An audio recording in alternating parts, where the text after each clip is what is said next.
Chapter 440. You did the right thing. The military magic machines are very powerful. They can even be considered the core equipment of our Lampari Kingdom's army, so of course we can't sell them to other countries. Major Mac Conley nodded, expressing his praise for Sue-Yi rejecting the Principality of Constantine's request to buy the military magic machines.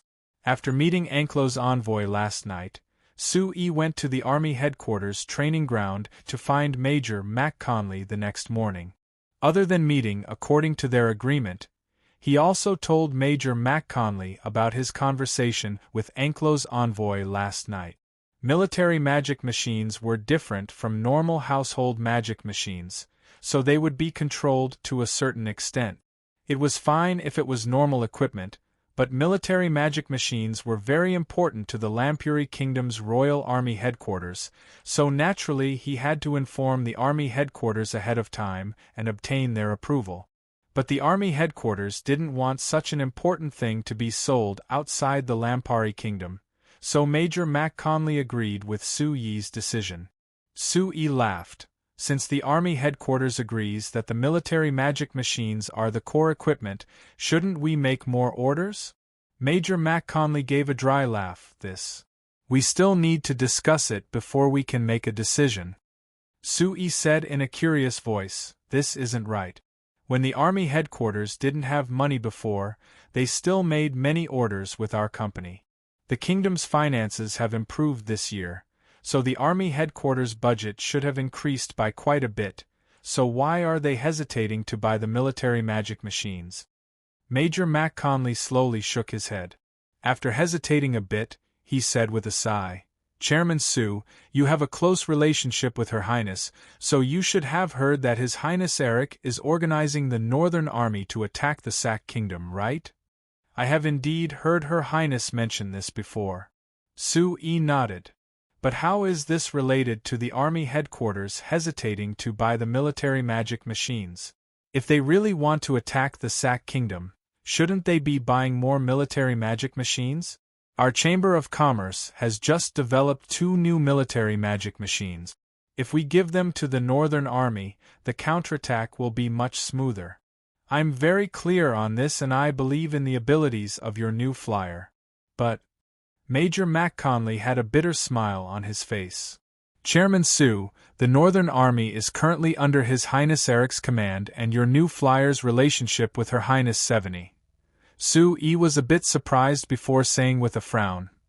His Highness wouldn't ignore the big picture, right?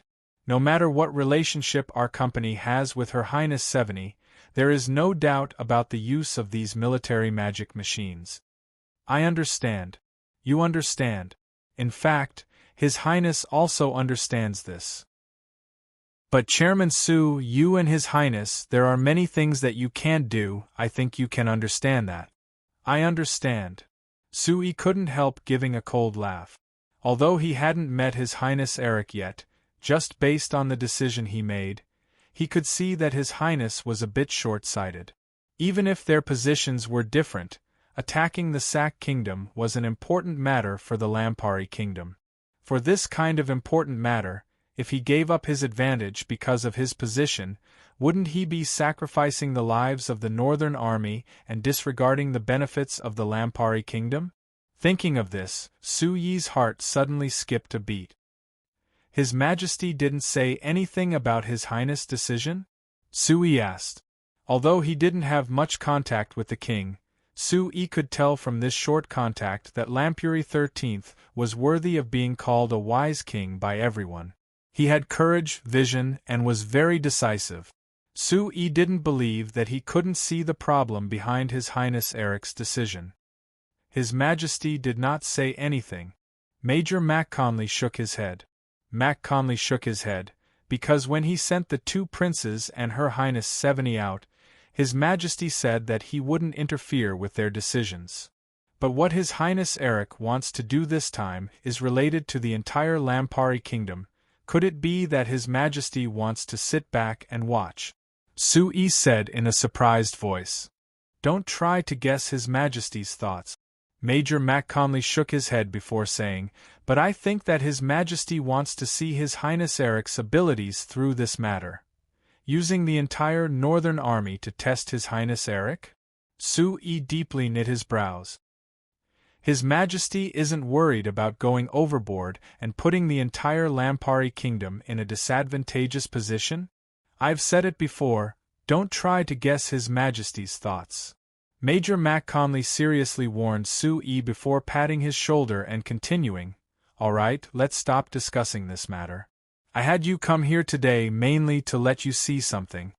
Sui followed Major Mac Conley to a warehouse beside the training ground in a confused manner. When he came in, he saw a giant object standing in the center of the warehouse.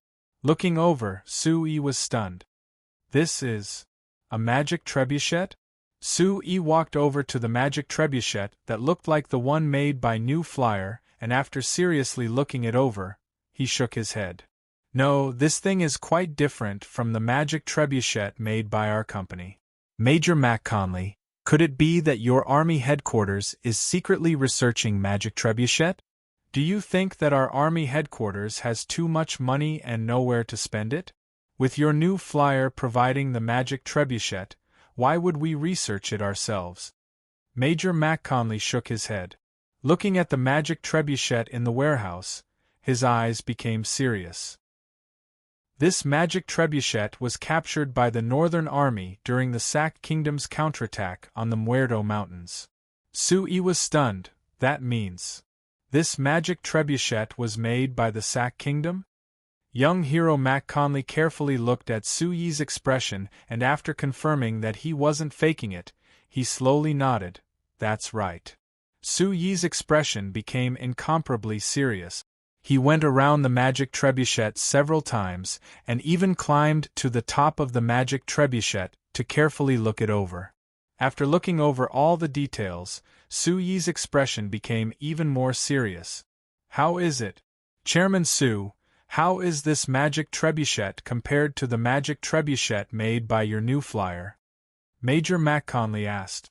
Sui looked at him and asked back, "What do you think?" Major Mac Conley gave a shrug. "I think it's far from enough. Although this magic trebuchet is quite big, whether it is the strength or frequency of the rocks thrown, it's much worse than your New Flyer's magic trebuchet. The overall power is far from enough." I also think the same. But Sui looked up at the giant magic trebuchet that was as tall as 3 people. There was a bit of confusion in his eyes. The Sac Kingdom can actually make a magic trebuchet. We really can't underestimate them. Other than the magic trebuchet, have they made any magic repeating crossbows? Not yet. Major Mac Conley shook his head. Major Mac Conley shook his head. "Chairman Su, I had you look at this thing mainly because I wanted to ask, do you think this magic trebuchet is similar to your New Flyer's magic trebuchet?" Sui narrowed his eyes. "Are you doubting our company?" "I do have my suspicions." Major Mac Conley nodded with a serious expression. Major Mac Conley gave a serious look. "Chairman Su, you've said before that although the magic trebuchet looks big, it is actually a very precise magic machine. If there is a single mistake, the entire magic trebuchet can't work, so it is very hard to develop it." "That's right, I did say this." Sui reached out to point at the magic trebuchet beside him. A single magic trebuchet uses several tons of steel, and there are over 200 parts. Each part is very precise, and as long as there is a single mistake, not to mention making it work, it would be hard to assemble it. So I want to ask, how did the Sac Kingdom make a magic trebuchet that requires this much precision, and is this hard to develop? Major Mac Conley's eyes looking at Sui suddenly became incomparably sharp, like 2 daggers stabbing into him. Sui met Major Mac Conley's eyes and didn't give up at all. He slowly said with a serious look, "I understand that you're doubting us, but Major Mac Conley, I must seriously tell you that our company will not secretly give such an important thing to a country other than the Lampari Kingdom, not to mention an enemy country like the Sac Kingdom." Major Mac Conley looked at Sui for a while before giving a slight nod. "If I didn't believe you, Chairman Su, you wouldn't be standing here talking to me right now. You would have already been thrown in jail. Sue-yi revealed a faint smile. If I wanted to betray the Lampari kingdom, it wouldn't be as simple as a magic trebuchet. Major McConley's expression changed slightly, clearly thinking of the serious consequences if Sue-yi and New Flyer betrayed the Lampari kingdom. After thinking for a bit, his expression changed and he revealed a smile to Sue-yi again. I believe in Chairman Su's loyalty to the kingdom. But the Sac Kingdom can actually make a magic trebuchet. I hope that Chairman Su can give me and the army headquarters an explanation as soon as possible. If Chairman Su can't do it, the army headquarters will send people to help you. The last sentence was close to a threat and a warning, but Sue-yi didn't care about Major McConley's tone at all. Compared to Major McConley's threat and warning, the most important thing to understand right now was whether this magic trebuchet was developed by the Sac Kingdom after seeing the magic trebuchet used by the Northern Army or if they stole the magic trebuchet data from New Flyer and copied it. If it was the latter, this problem was without a doubt much more serious. Chapter 441. To figure out the problem with this magic trebuchet, of course it wasn't something that could be done in a day or two. Because Major McConley had rejected Sue-yi's request to take this magic trebuchet back to Banta City's Falling Rain Valley to slowly study it, after discussing it with Major McConley, Sue-yi wrote a letter to the New Flyer to have Bordeaux and the other magic mechanical engineers who were responsible for developing the magic trebuchet come to Anvilmar City. With the researchers who were currently taking the Sorcerers Guild certification exam in Anvilmar City, they could conduct a detailed evaluation of this magic trebuchet. Other than confirming the source of this magic trebuchet, they also had to evaluate the might and quality of this magic trebuchet. This was to ensure that when the Northern Army fought the Sac Kingdom's army, they would be prepared if they met this magic trebuchet again. After doing this, the morning was already over. Sue-yi rejected Major McConley's invitation to stay for a meal and sat in a rented horse carriage, heading to Anvilmar City's south gate alone. Looking up at the sky, he saw that the sun that didn't have much warmth in the winter was already above his head. Sue-yi knew that it was about time. As expected, in less than 10 minutes, on the road to Anvilmar City's south gate, there was a motorcade of several dozen magic cars that quickly drove over from the horizon. Although the people of Anvilmar City already knew about the New Flyer's magic cars from the newspapers and they had seen the magic cars between Banta City and Anvilmar City, this was their first time seeing such a large motorcade. The people on both sides of the road couldn't help stopping as they watched the motorcade drive over in a daze. The one in front of the motorcade was a medium-sized magic passenger car.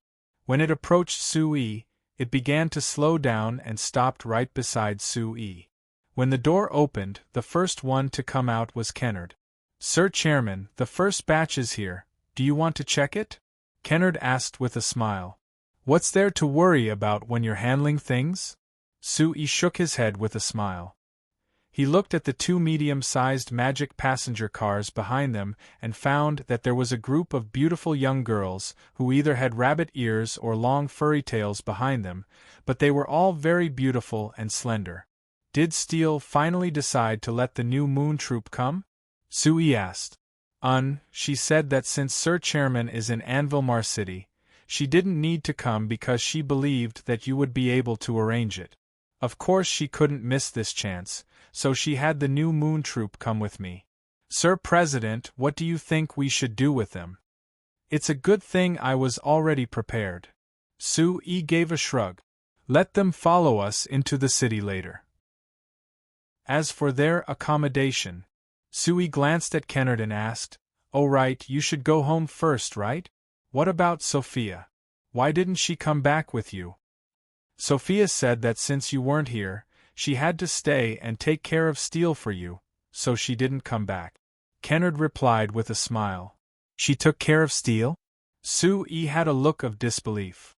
"It's already good that she didn't cause trouble for Steele," Kennard laughed. "I think that she shouldn't have left for long, so she wasn't willing to come back." As for taking care of Steel, I also feel that it would be hard for her to do it. Sui couldn't help shaking his head. He looked over and saw a familiar figure coming out of the medium-sized magic passenger car. Linda, why are you here? Sui looked at Linda, who was curiously looking around in surprise, and asked this in a surprised voice. You're not taking care of Steel at home, what are you doing here? Linda stopped looking around and looked at Sui with a blush on her face. She lowered her head and said in a low voice, The madam had me come. Steel had you come? Why? Sui was even more confused. The madam said that you would be away for a long time and would be going to Soul City, so it wouldn't be good if there was no one to take care of you, so she sent me. Linda replied. It's not my first time away from home, what is there to take care of? Sui rolled his eyes. Linda looked up at Sui before lowering her head again and saying in an even smaller voice, the madam said. Master, when you go to Soul City this time, you should see Princess Caroline. Sui was surprised before understanding. He felt a bit angry and found it funny. Alright, so she was worried about this and sent you as a watcher. Sui shook his head. He looked at the cautious Linda and sighed. Forget it, since she sent you, you can stay here. Having someone I can trust by my side will save me a lot of trouble. Hearing Sui agree, Linda immediately responded happily and quickly stood beside Sui. Sir Chairman, you still haven't said how to arrange the Beastmen girls of the New Moon Troupe. Kennard reminded. Oh. Sui turned to look at the Beastmen girls who were looking around with even more curious eyes than Linda. He thought for a bit and said, Let them stay with me in Samo Count's residence, it'll be easier for me to make arrangements for them. Alright. Then Sir Chairman, when do you plan on leaving for Soul City? Kennard asked. If nothing unexpected happens, I'll go to the Sorcerers Guild certification exam tomorrow morning and leave at noon.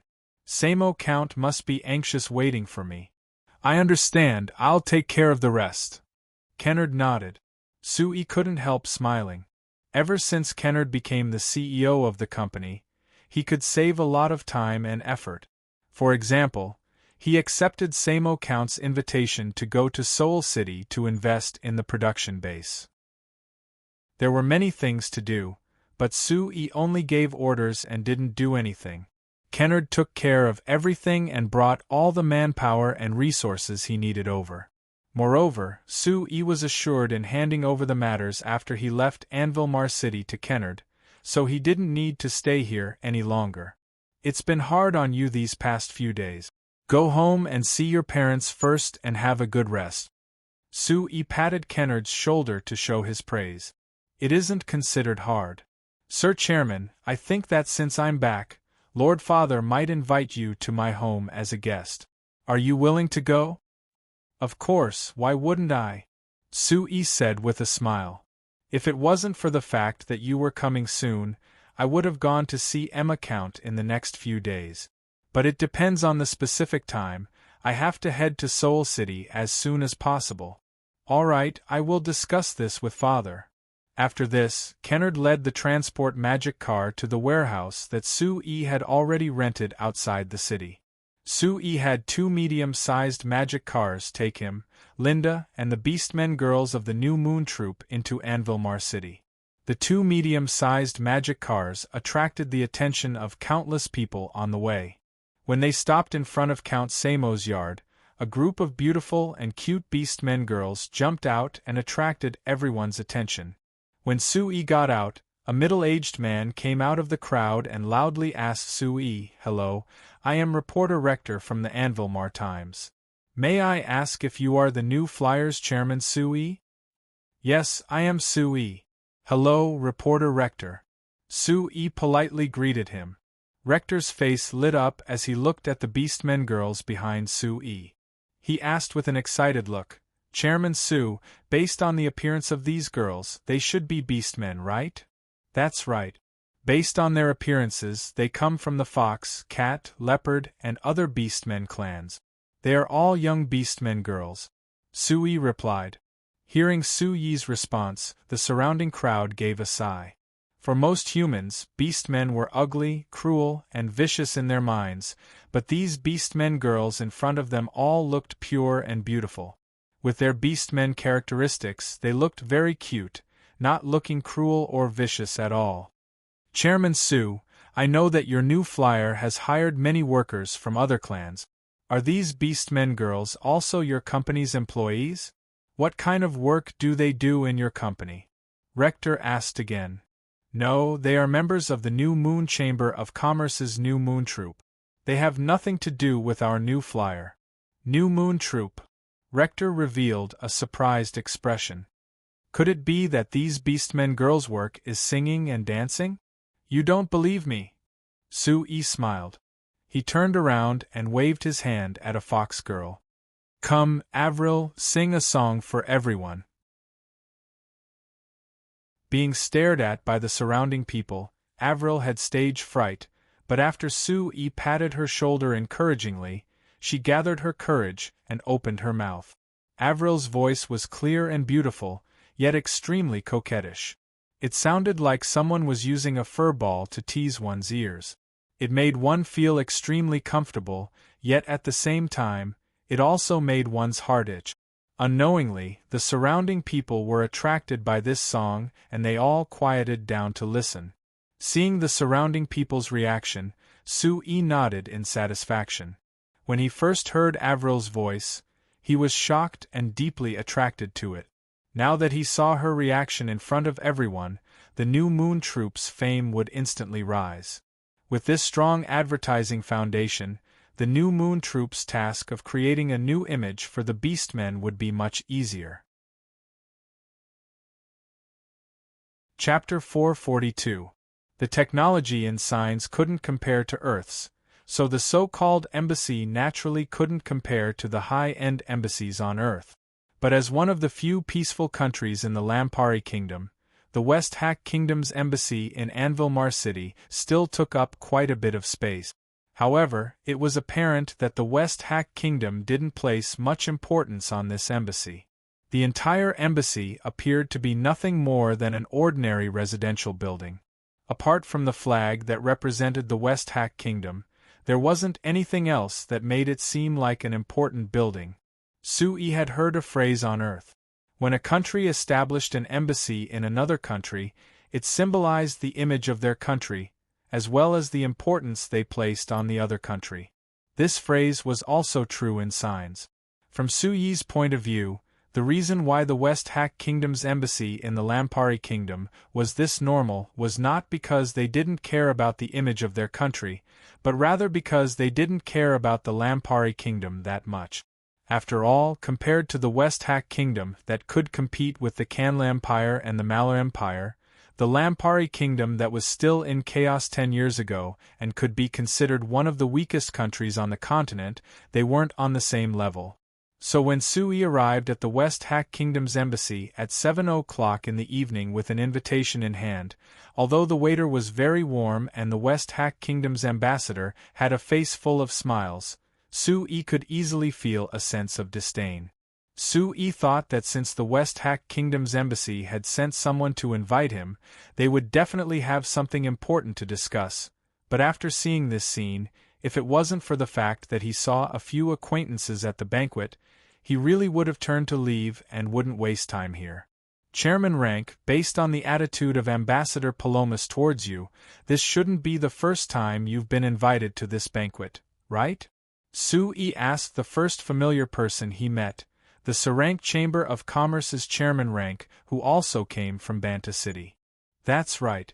At the end of each year, Ambassador Palomas will invite our Lampari Kingdom's merchants to a banquet, which can be considered pulling in some business for their West Hack Kingdom. Chairman Rank casually replied before looking at Su-yi with a bit of a smile. But this Ambassador Palomas will be making a big joke this time. It was hard to invite Chairman Su here and he's treating you like this. Isn't he afraid of offending your new flyer? He represents the West Hack Kingdom. Only merchants like us who want to do business with the West Hack Kingdom are afraid of offending him. How could he be afraid of offending me? Su-yi gave a shrug. No matter what, I still hope to fight for the West Hack Kingdom's market.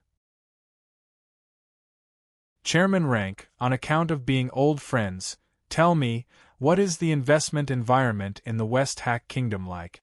Speaking of the investment environment. Chairman Rank took a sip of the red wine in his hand and thought for a bit before saying, overall it's quite good. The West Hack Kingdom hasn't experienced any turmoil in all these years, the political situation is stable, and the living conditions of the people are much better than our Lampari Kingdom.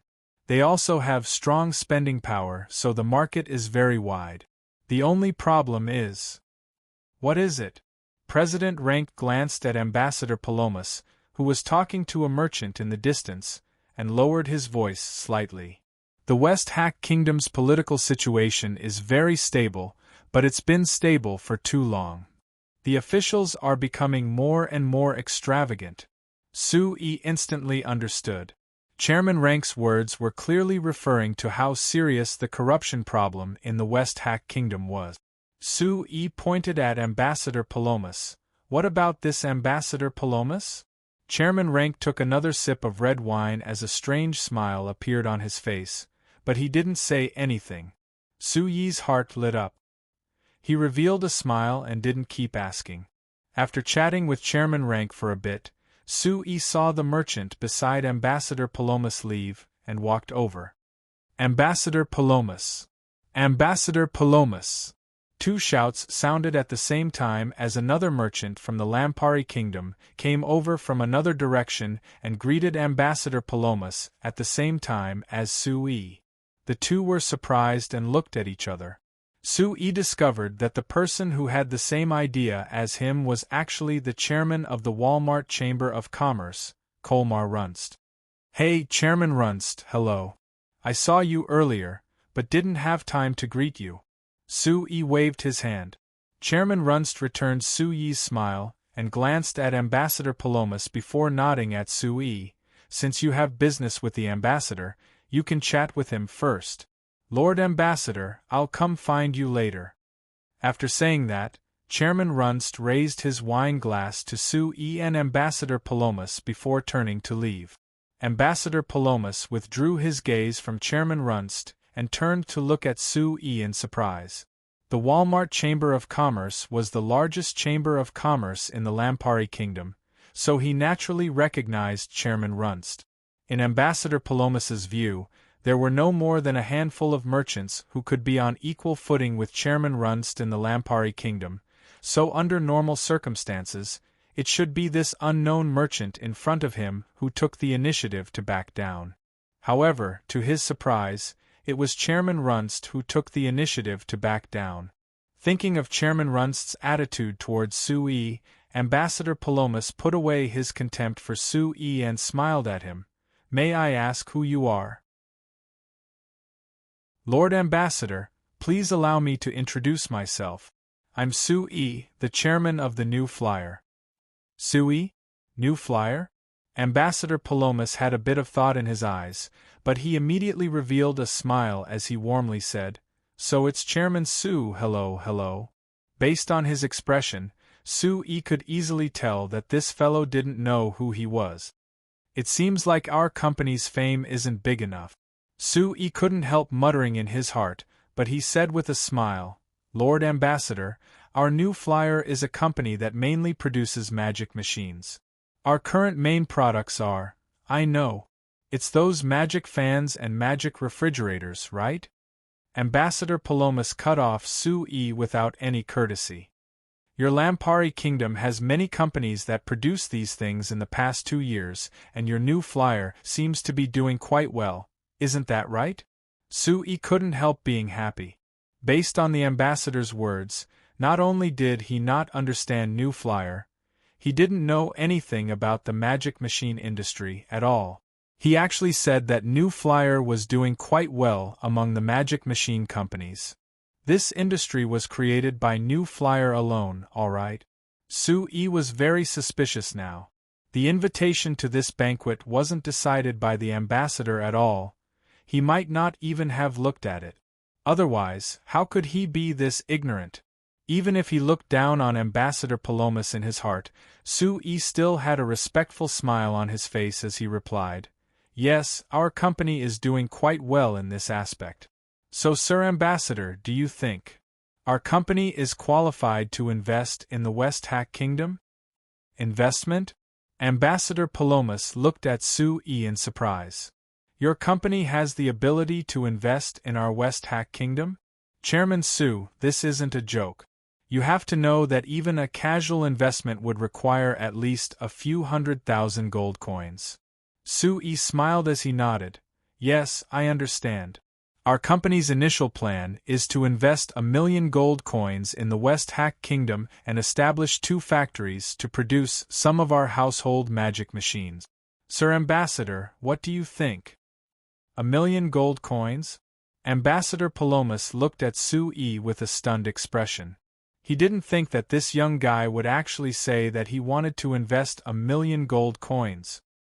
Hearing this number, Ambassador Palomas, who had been somewhat absent-minded before, immediately put on a smile and pulled Sue towards the corner of the hall. Come, Chairman Sue, let's sit down and talk." Half an hour later, Sue returned to the hall with a smile on his face. President Rank was the first to squeeze in. "What? Did you reach an agreement with him?" "We only reached a preliminary agreement." Sue shook his head. "But Ambassador Palomas is really enthusiastic. After chatting with him for a while, he even made me feel guilty if I didn't invest in the West Hack Kingdom." President Rank laughed. Of course he would be enthusiastic about something that would benefit the West Hack Kingdom and himself. "How was it? When he was talking with you earlier, did he?" President Rank raised his eyebrows at Sue and gave him a meaningful glance, but didn't say it clearly. Sue smiled. "He is the Sir Ambassador after all, how could he be so impatient? But I deeply felt the Sir Ambassador's enthusiasm and expectations, and gave him a sufficient response."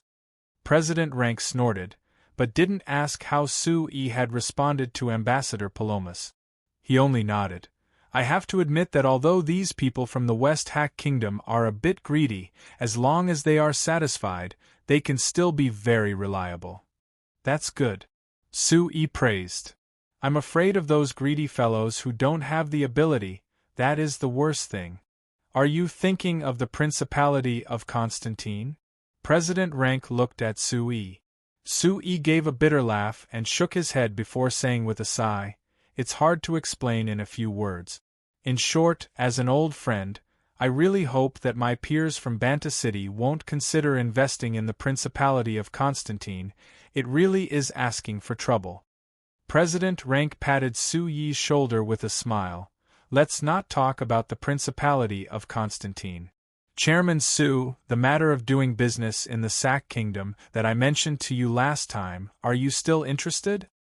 Sue looked up in surprise. Looking at President Rank's old face that was filled with wrinkles and red light, he suddenly had a thought. "It can't be." Chapter 443. Sue quickly threw away his guesses. First, the serene Chamber of Commerce had been established for close to 100 years. They had gone from a small company in Banta City to a first-class company in Banta City, even having a place in the Lampari Kingdom. This kind of company didn't need to risk betraying the Lampari Kingdom by selling new flyers' secrets to the Sack Kingdom. There were no benefits for them at all. Second, even if the serene Chamber of Commerce had this idea, they didn't have the ability. Since the matter with Rem, the new flyers' protection of their technology had reached a very strict level. Without being tested, people who were truly trusted wouldn't be able to touch this information at all.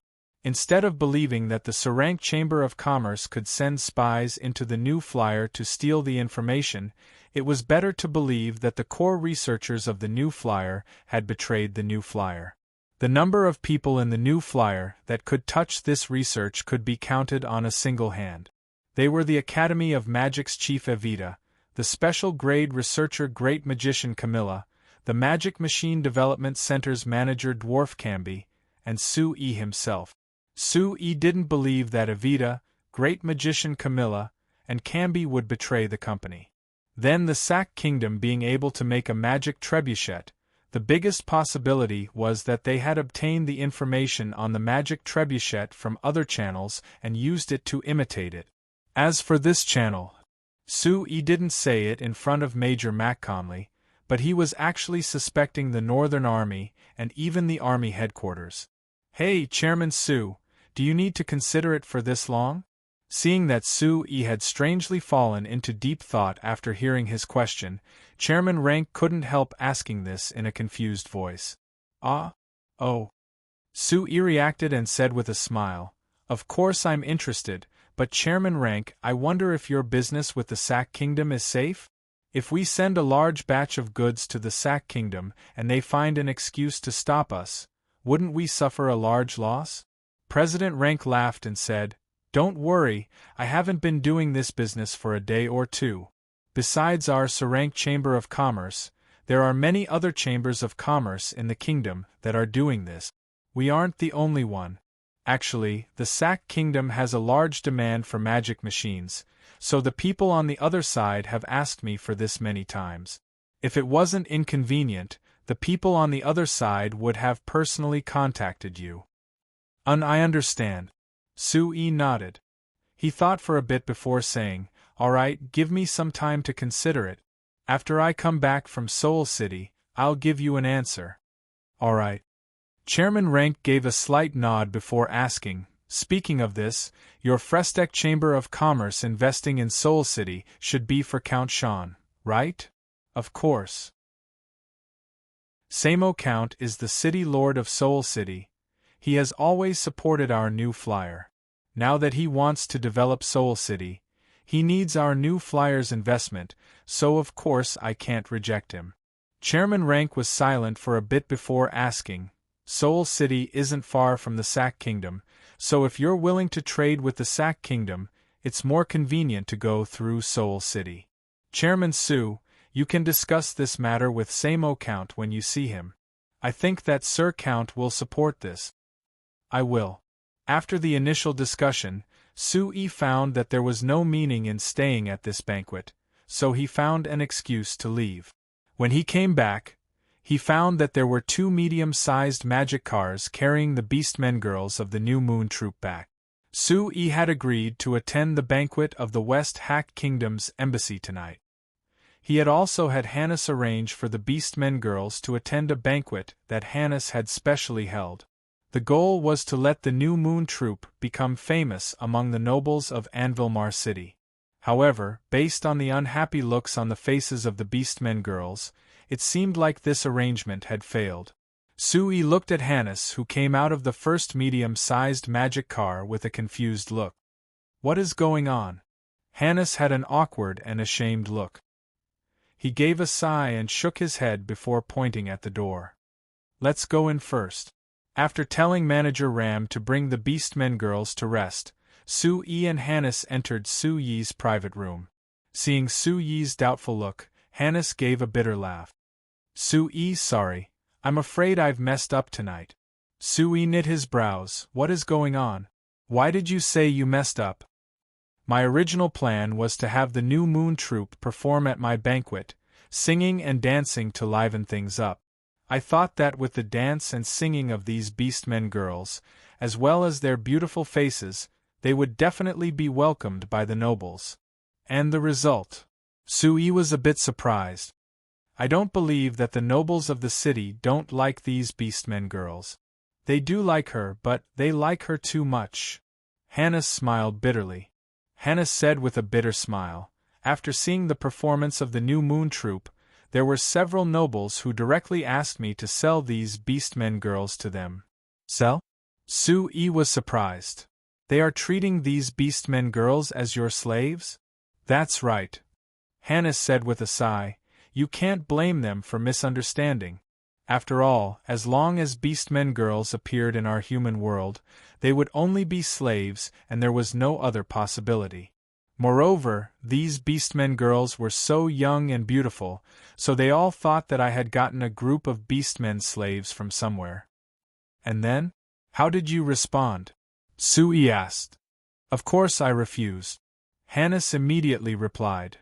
I told them that these Beastmen girls were members of the New Moon Troupe and were not slaves. Their job was to perform and dance, so they were no different from the other troops in the city. That explanation is very correct. Then how did you mess it up? Hannes gave a cold snort and a trace of anger appeared on his face. These fellows are really hopeless. Although I explained it very clearly, they didn't care at all and even tried to touch these Beastmen girls in front of me. In the end, they angered me and I had a conflict with a few of the fiercest fellows. In the end, the banquet ended on a bad note, so naturally I messed it up. Sui looked at Hannes with a bit of helplessness. He thought to himself that Hannes could be considered a newspaper tycoon in the Lampari kingdom, so how could he still be so hot-blooded and impulsive? However, in this matter, it couldn't be said that Hannes was wrong. Instead, he thought that Hannes had done a very good job. As a noble of Anvilmar City, Hannes actually had a conflict with other nobles because of Beastmen girls. This showed how much importance he placed on the matter Sui gave him.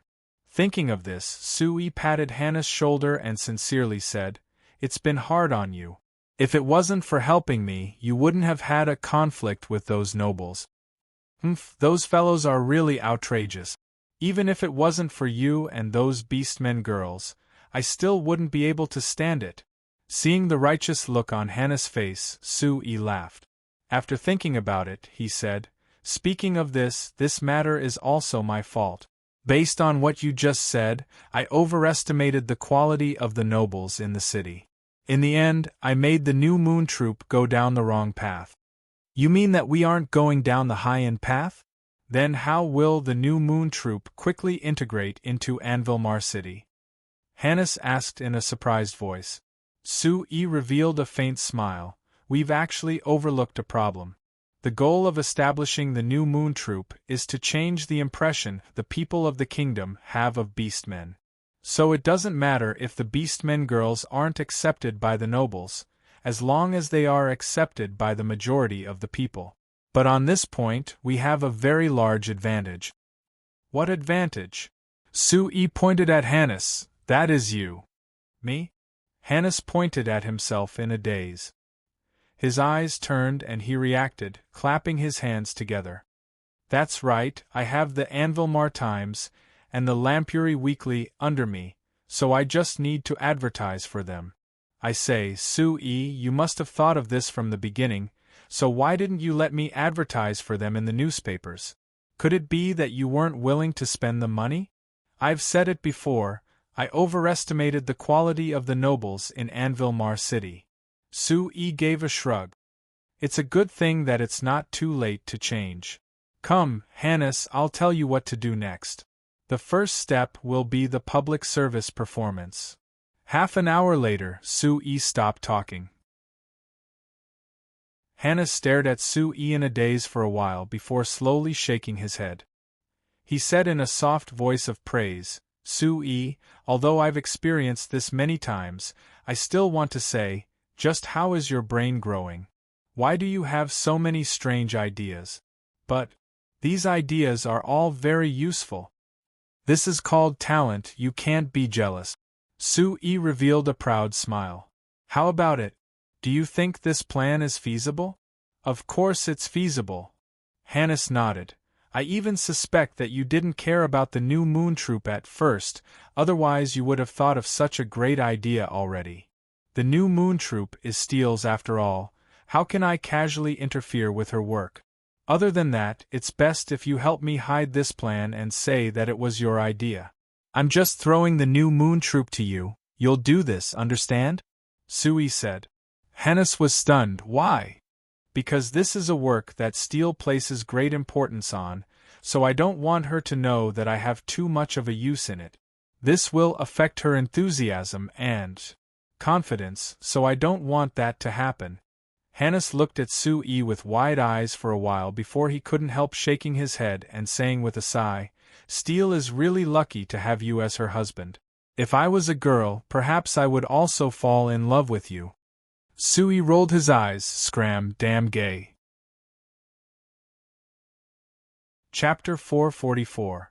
The Sorcerer's Guild certification exam had lasted for an entire 10 days before all the magicians of the 5th grade and below were certified.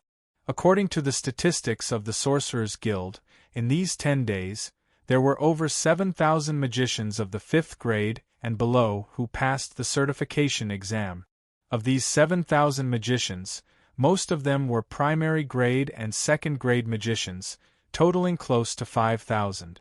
The remaining 2,000 magicians were 3rd grade and 5th grade magicians. With Su Yi's standards, magicians that wanted to enter the Magic Research Institute of New Flying Chamber of Commerce had to be at least 3rd grade magicians.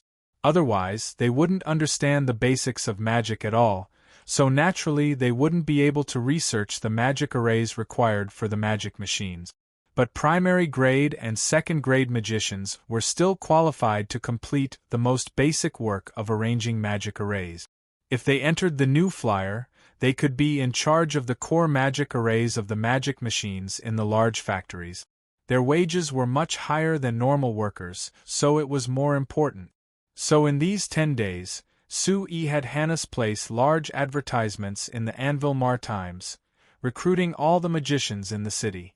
The results were very good. In these 10 days, there were over 1,000 magicians who came to the new flyer to join the new flyer. For these magicians who were interested, the new flyer would organize a group every 2 days. They would take the Furson Carriage Company's medium magic cars between Banta City and Anvilmar City, heading to the new flyer in Banta City's Falling Rain Valley for a field trip. Based on the current situation, there were over 500 magicians who had signed employment contracts with the new flyer as soon as they finished visiting the Falling Rain Valley, officially becoming employees of the new flyer. The only regret was that there weren't many magicians who could obtain Evita's approval to enter the Academy of Magic. There were only 24 of them. But even if it was just an increase of 24, it was enough to greatly increase the strength of the Magic Research Institute of New Flying Chamber of Commerce. This made Evita and Akali very happy. Akali even announced that when she returned to the Chamber of Commerce, she would choose a few more assistants from the newly recruited magicians, and would not allow anyone to compete with her. If you don't allow others to snatch it, you'd better go back as soon as possible. Otherwise, do you believe that the other research groups would have already snatched up all the new researchers? Su Yi said with a smile to Akali, who was waving her small fists and looking like she would fight anyone who dared to snatch it. Humph, how dare they? Akali wrinkled her nose and glanced at Su Yi. She rolled her eyes and giggled as she hugged Su Yi's arm. Of course, compared to that, it's more important to personally see you take the test. That's right, Sir President. Do you have the confidence to pass the 9th rank magician test? I remember that I'm only taking the test of the 8th rank. Moreover, before I take the test, how can I say I have the confidence? Su Yi shrugged and pulled his arm out. He looked at Evita on the other side. So you're saying that you're all waiting for my test results to come out before leaving? Yes. Evita lightly nodded. You're our president. Since you're also taking the test, everyone wants to receive your good news before leaving. You're making me feel a lot of pressure, Su Yi said with a smile. What if I mess up and don't even pass the test of the 8th rank? Wouldn't I lose a lot of face? Pay, Sir President, can you not jinx it? Akali hurriedly stopped Su Yi. She composed herself and with a serious expression, she put on an impassioned expression and loudly said, I can guarantee that you'll definitely pass the test of the 9th rank. Do you have the confidence? Seeing her like this, Su Yi couldn't help but laugh. Then he cooperatively high-fived her and loudly said, Very confident. Good, then go. Su Yi gave a salute to Akali. Officer Akali, this subordinate will head to the test site now. Evita broke out in laughter and Akali couldn't hold back her laughter as she couldn't help breaking out in laughter. Su Yi laughed and turned to enter the test site with the surrounding magicians who were curiously looking at the 3 of them. It was different from when Su Yi participated in the Sorcerer's Guild's certification exam 2 years ago. The magicians who participated in the high-level magician exam 2 years ago, including Su-yi, only numbered around 100. However, when Su-yi entered the test site this time, he found that the test site was filled with people. There were high-level magicians wearing the purple robes of low-level magicians everywhere. Moreover, although Su-yi didn't participate last year, he had heard from great magician Camilla that only President Aaron was responsible for the high-level magician exam last year. However, this year was the same as the year before. All 5 great magicians of the Lampari Kingdom were present. Su-yi looked at President Aaron sitting in the center. He thought that according to the agreement of the 5 great magicians, 1 great magician should be responsible for the exam, but because there were a lot more magicians participating this year, they were forced to have all 5 great magicians. Looking at it like this, didn't President Aaron suffer a loss last year? Perhaps he could feel the strange look in Su-yi's eyes, but President Aaron turned to look at Su-yi. He nodded at him with a smile, looking at him with a friendly gaze. Su-yi nodded back with a faint smile, but he was thinking about something that Kennard had told him last time.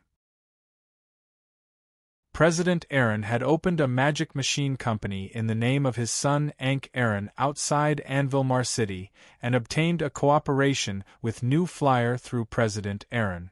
This wasn't a problem at all, but the quality and performance of the magic fans produced by this magic machine company were only slightly worse than the Shinfei brand magic fans.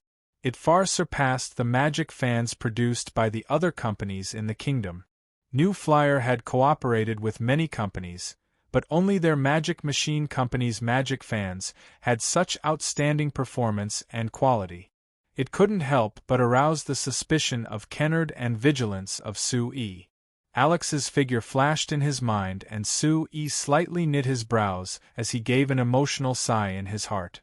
It was a good thing that Alex had come looking for him yesterday, saying that he was willing to return to Banta City and change jobs at the New Flyer headquarters. Otherwise, if he kept doing what he did before, Su-yi really didn't know how to deal with him in order to face Hines. After a while, it was time for the official exam. When the staff announced the start of the exam, Su-yi went in front of Great Magician Taluchi, who was in charge of the 8th grade exam. Although there were over 1,000 people participating in the high-grade exam, there were only 30 people who were qualified to participate in the 8th grade exam. Su-yi was a bit different among them. 1. He was only 30 years old this year, so he was too bright compared to the white-haired old magicians around him. 2. He didn't have the characteristics of a magician at all. He didn't even have the magic robe that he wore when participating in the Sorcerers Guild's certification exam. But Su-yi wasn't just famous among the merchants of the Lampari Kingdom, he was also famous among the magicians. 3 years ago, when Su-yi participated in the Sorcerers Guild's certification exam for the first time, he passed the 5th grade exam, creating a stir in the entire Lampari Kingdom.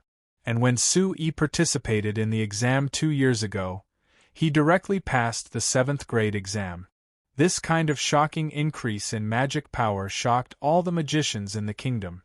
Although Su-yi didn't participate last year, since he was here this year, all the magicians who knew him were certain that he had the confidence to pass the 8th grade exam, otherwise he wouldn't have participated. So even if Su-yi was a bit different among the magicians, it didn't stop all the magicians from giving him a kind smile. Even if it wasn't because of Su-yi's strength or because of great magician Camilla's face, just based on Su-yi's status as the chairman of the New Flyer, he could only receive smiles from the other magicians. It had to be known that there was a large piece of news in the Anvilmar Times, a few days ago. It was that great magician Camilla's salary in the New Flyer had reached a shocking 10,000 gold coins a year. Although great magician Camilla was the grandfather of Su-yi's wife, and with this relationship, this salary was just a gimmick. The salary of the magicians of the Magic Research Institute of New Flying Chamber of Commerce was not fake at all. According to the report in the Anvilmar Times, the junior researchers of the Magic Research Institute of New Flying Chamber of Commerce could receive 25 gold coins a month. As for the chief Evita, her salary had already reached 80 gold coins a month. Adding in the bonus, Evita's income was close to 2,000 gold coins a year. Thinking about it, the Lampari Kingdom only gave a great magician 2,000 gold coins a year, and Evita was only a 5th-grade magician. She could receive close to 2,000 gold coins a year in the new flyer. Then what if it was a higher-level magician? Faced with the friendly smiles of the surrounding magicians, Su-Yi also returned a friendly smile. Although he had already recruited over 500 low-level magicians a few days ago, Su-Yi had always placed importance on research, so he placed more importance on these high-level magicians of the 6th grade and above. These high-grade magicians naturally had a better understanding of magic than low-grade magicians. If they could recruit more of them into the Frestek Chamber of Commerce's magic research facility, it would definitely have a large effect on the Frestek Chamber of Commerce's magic machine research. The new flyer had countless magic machines to research in the future. Su-Yi felt that even if he recruited all the magicians of the Lampari Kingdom into the company, it wouldn't be enough. Since this was a two-way choice, everyone had this mentality and the scene was very harmonious. However, at this time, there was a cold snort that came from the crowd. This fellow is clearly not a magician. Why is he here? Is the Lampari Kingdom Sorcerers Guild this careless?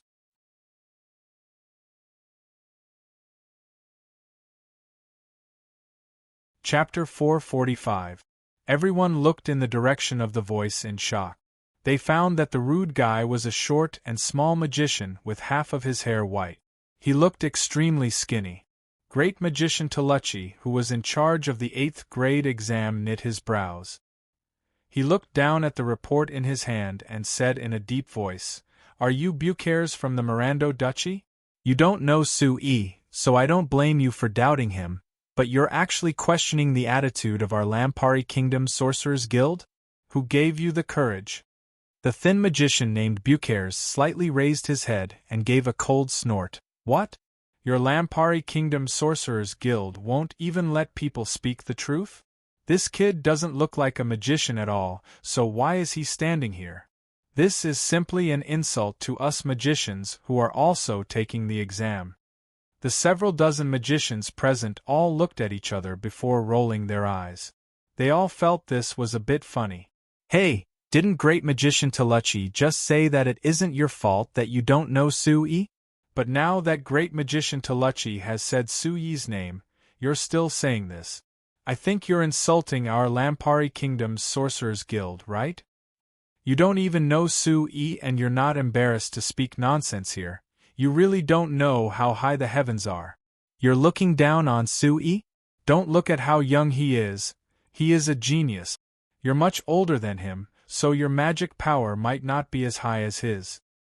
"That's right. Even I can't guarantee that I'm stronger than Su-Yi. Where do you get the confidence to mock him?" This is simply too funny. The surrounding magicians all spoke one after another, making Bucare's face turn green and white. He couldn't say anything for a while.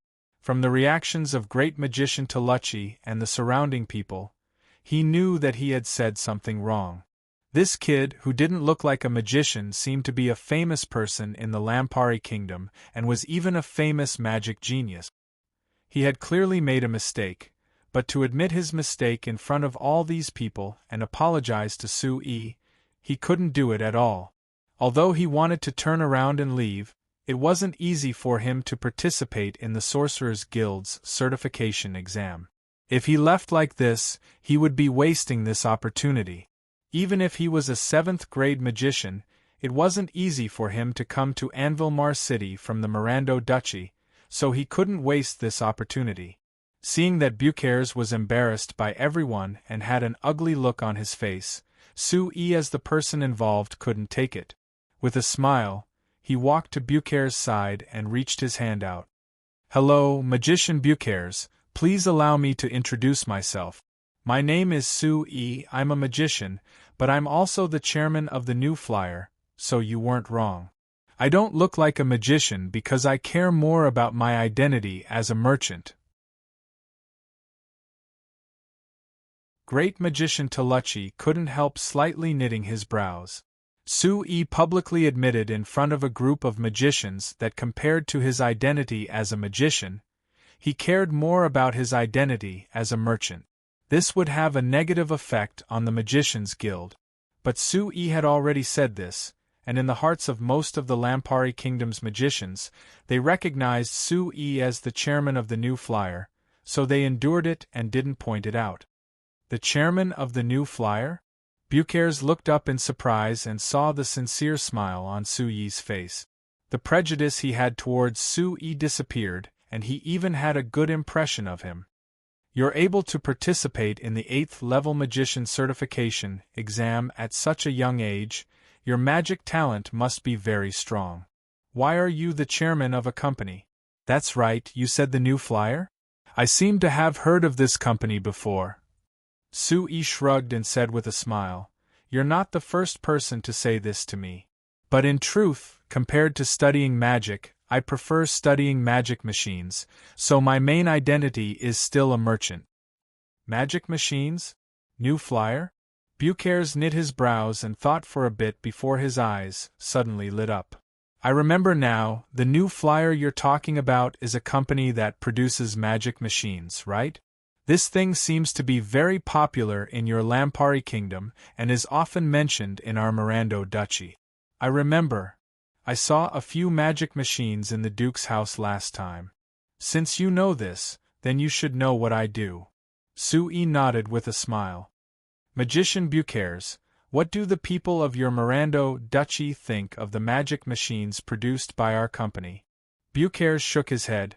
Although the level of magic in these things doesn't seem that great to me, the people of our duchy think that they're very useful and are very popular. It's just that our Mirando Duchy is very poor and most people can't afford these things. A trace of sadness flashed past Bucares' eyes as he said this. Sui only paid attention to the other sentence that came out of his mouth.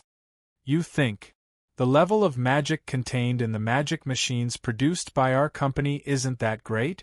Bucares stared blankly for a moment before realizing that he had said something wrong.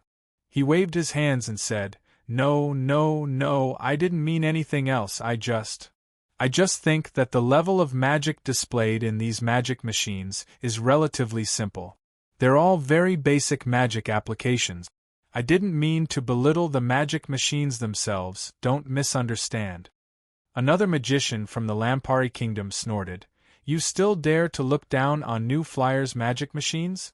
Let me tell you, even if there are so many magicians in our Lampari Kingdom, there aren't many who can fully understand them. Just based on you?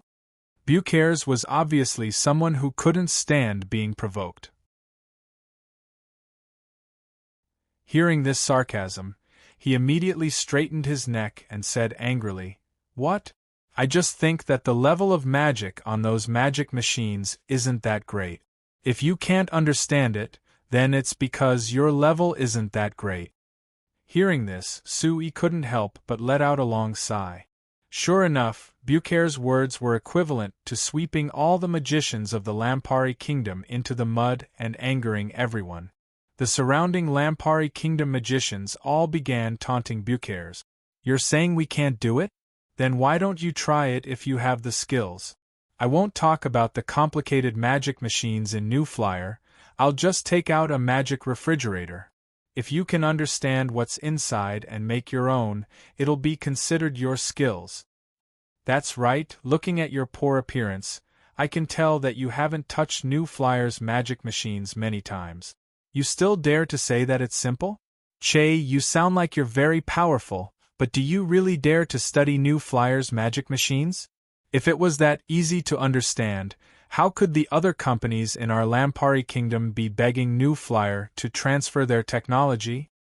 Let me tell you, if you can understand the technology in New Flyer's magic machines, there will be a large group of companies that will want you.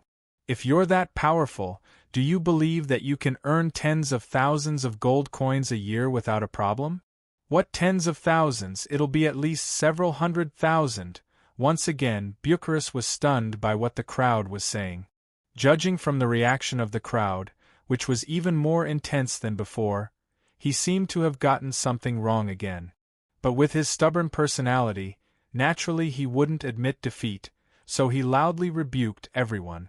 Seeing that everyone's quarrel had attracted the attention of the other area's magicians, Great Magician Toluchi knit his brows. He circulated the magic in his body, and a cold wind blew through the exam area, instantly making everyone feel a chill run down their spines. Everyone was hit by the chill and immediately calmed down. After looking at each other, they remembered that they were in the exam site. Everyone quickly restrained the anger in their hearts and obediently lined up in front of Great Magician Toluchi. It had to be said that these magicians were all famous people in their own cities, but when they came to the Sorcerers' Guild, in front of Great Magician Toluchi, they could only be careful, not daring to show any arrogance. Seeing everyone calm down, Great Magician Toluchi gave a cold snort. He looked at Su-yi before announcing the start of the exam. It was different from before the exam. The process of the exam itself was very calm. The people participating in the exam were all high-level magicians and had been studying magic for several decades. Naturally, they could tell what level of magic another magician was using with a single glance. With Great Magician Toluchi here, it was even easier to judge. Often, after a magician used a few spells, they would be able to judge the other party's level of magic and determine if they could pass the 8th level exam. Very soon, the first dozen magicians finished their exam, and when it was Su-yi's turn, everyone's eyes fell onto Su-yi. In the entire exam site, Su-yi could be said to be the magician that received the most attention. It was because of his age and also because of his status. Think about it, if Su-yi passed the 8th level exam, that would mean that he had become an 8th level magician at the age of 30. Even if it was placed on the entire Science continent, this was a shocking result. It had to be known that there were less than 10 8th level magicians on the continent that were as young as Su-yi. Not to mention that Su-yi had an even more important identity. He was the chairman of the New Flyer. The New Flyer had developed so quickly in the past few years, so Su-yi as the chairman would have to spend most of his time managing the New Flyer. Naturally, he wouldn't have much time to study magic. However, even in this situation, Su-yi's magic was still growing so quickly. If he could focus on studying magic, then with his shocking talent for magic and the financial support he didn't need to worry about, his magic strength would increase even faster. In the history of the signs, the youngest person to become a great magician was 37 years old. With Su-yi's current situation, he might even break that record. Alright, Su-yi, begin displaying the 8th level spells you've already grasped. You need to succeed at least 3 times, otherwise I'll declare you unable to pass the exam. Great Magician Toluchi had a professional appearance as he spoke to Su-yi with an expressionless face. Su-yi nodded and walked to the center of the exam site. Under everyone's gaze, he raised his right hand and arcs of lightning appeared in his right palm.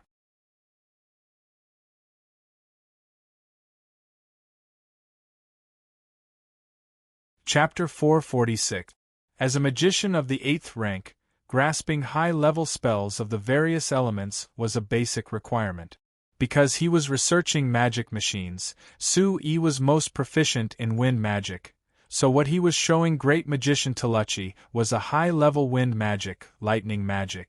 The essence of lightning magic was its speed. Not only was the magic itself as fast as lightning, but it was also the casting speed. To pass the test of the 8th rank, one had to be able to smoothly cast the 8th rank spell Colorful Star without any hindrance. In front of everyone, not only did Su-yi successfully use the Chain Lightning, the Thunder Explosion spell, and the Electric Net Purgatory, these 3 8th grade lightning spells, his casting speed was incomparably fast, not stopping at all. Seeing him display these 3 spells, the surrounding magicians were both shocked and relieved. They were shocked because Sui had really grasped the 8th rank of lightning magic so well, and relieved because Sui really did have the strength of an 8th rank magician, just as everyone had guessed. Only Bucharest looked at Sui in a daze, not relieved, only shocked. This young kid who didn't look like a magician at all actually had the strength of an 8th rank magician, and he, Bucharest, was already 52 years old, but he still didn't have the confidence to pass the test of the 8th rank. Compared to Sui at his age, he was simply living like a dog. Thinking of this, Bucharest let out a sigh and quietly left the crowd, preparing to leave on his own while no one was paying attention to him. Sui had already noticed him, and seeing his movements, he quickly called out to stop him. Hearing Sui's shout, the other magicians also noticed Bucharest's movements and immediately understood what he was thinking. Thinking of what Bucharest had just said, the other magicians mercilessly mocked him again. Bucharest was disheartened at this time, but he wasn't in the mood to refute them. He only looked at Sui, shook his head, and prepared to leave without a care. Sui grabbed him. "Mage Bucharest, it's rare for you to come here. If you go back just like that, wouldn't you be wasting the opportunity?" Sui said. Bucharest looked at the sincere expression on Sui's face and wondered if this fellow's acting skills had become so good because he had been a businessman for so long. Didn't he know that the reason why she had suffered such a blow today was because of him? It's embarrassing to stay here. Let's just waste the opportunity. Bucharest shook his head and swung his arms, trying to break free from Sui. Sui firmly grabbed his arm and didn't let go. He even took a step closer and whispered in his ear, "It doesn't matter if you waste your own opportunity, but do you want to waste the opportunity of the Mirando Duchy as well?" Bucharest looked at Sui in shock. Sui smiled faintly. "After the assessment, I want to talk to you alone. I'm still very interested in the Mirando Duchy. If possible, perhaps our Chamber of Commerce and the Mirando Duchy can work together and change the lives of all the citizens of the Mirando Duchy." Bucharest frowned and looked at Sui for a while. He really couldn't see any pretense on his face. After hesitating for a moment, he turned around. Seeing that he had changed his mind, Sui smiled and let go of his arm. Sui and Bucharest's conversation was extremely quiet, and Sui could even use wind magic to soundproof it. The surrounding magicians naturally didn't know what they were talking about. They only saw that after Sui said a few words, Bucharest actually changed his mind and decided to continue with the assessment.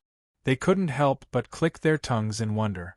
Because Sui had come forward to persuade Bucharest to stay, the other magicians couldn't continue to mock and ridicule him. Thus, the rest of the assessment went on smoothly. Half an hour later, everyone's assessment ended.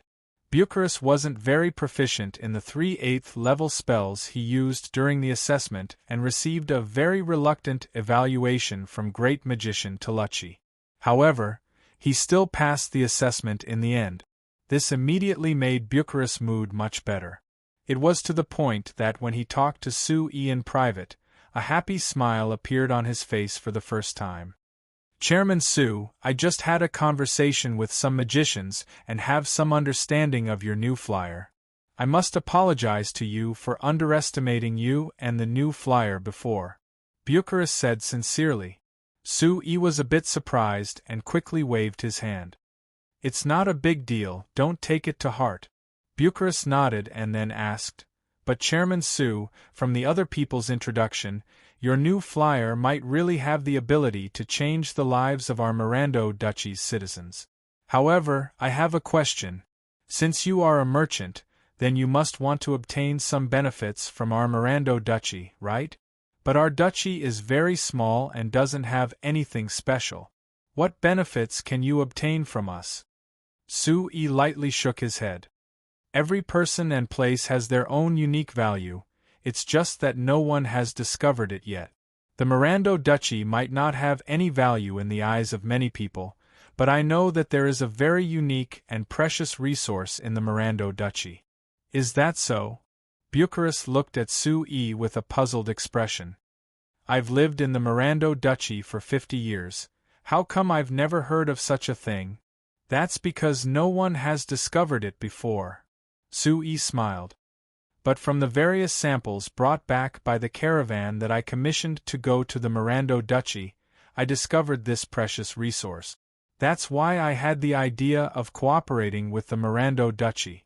It's just that there hasn't been a suitable opportunity before, but now that Mage Bucharest has appeared, it's as if the heavens have given me this opportunity. What do you mean? Bucharest frowned.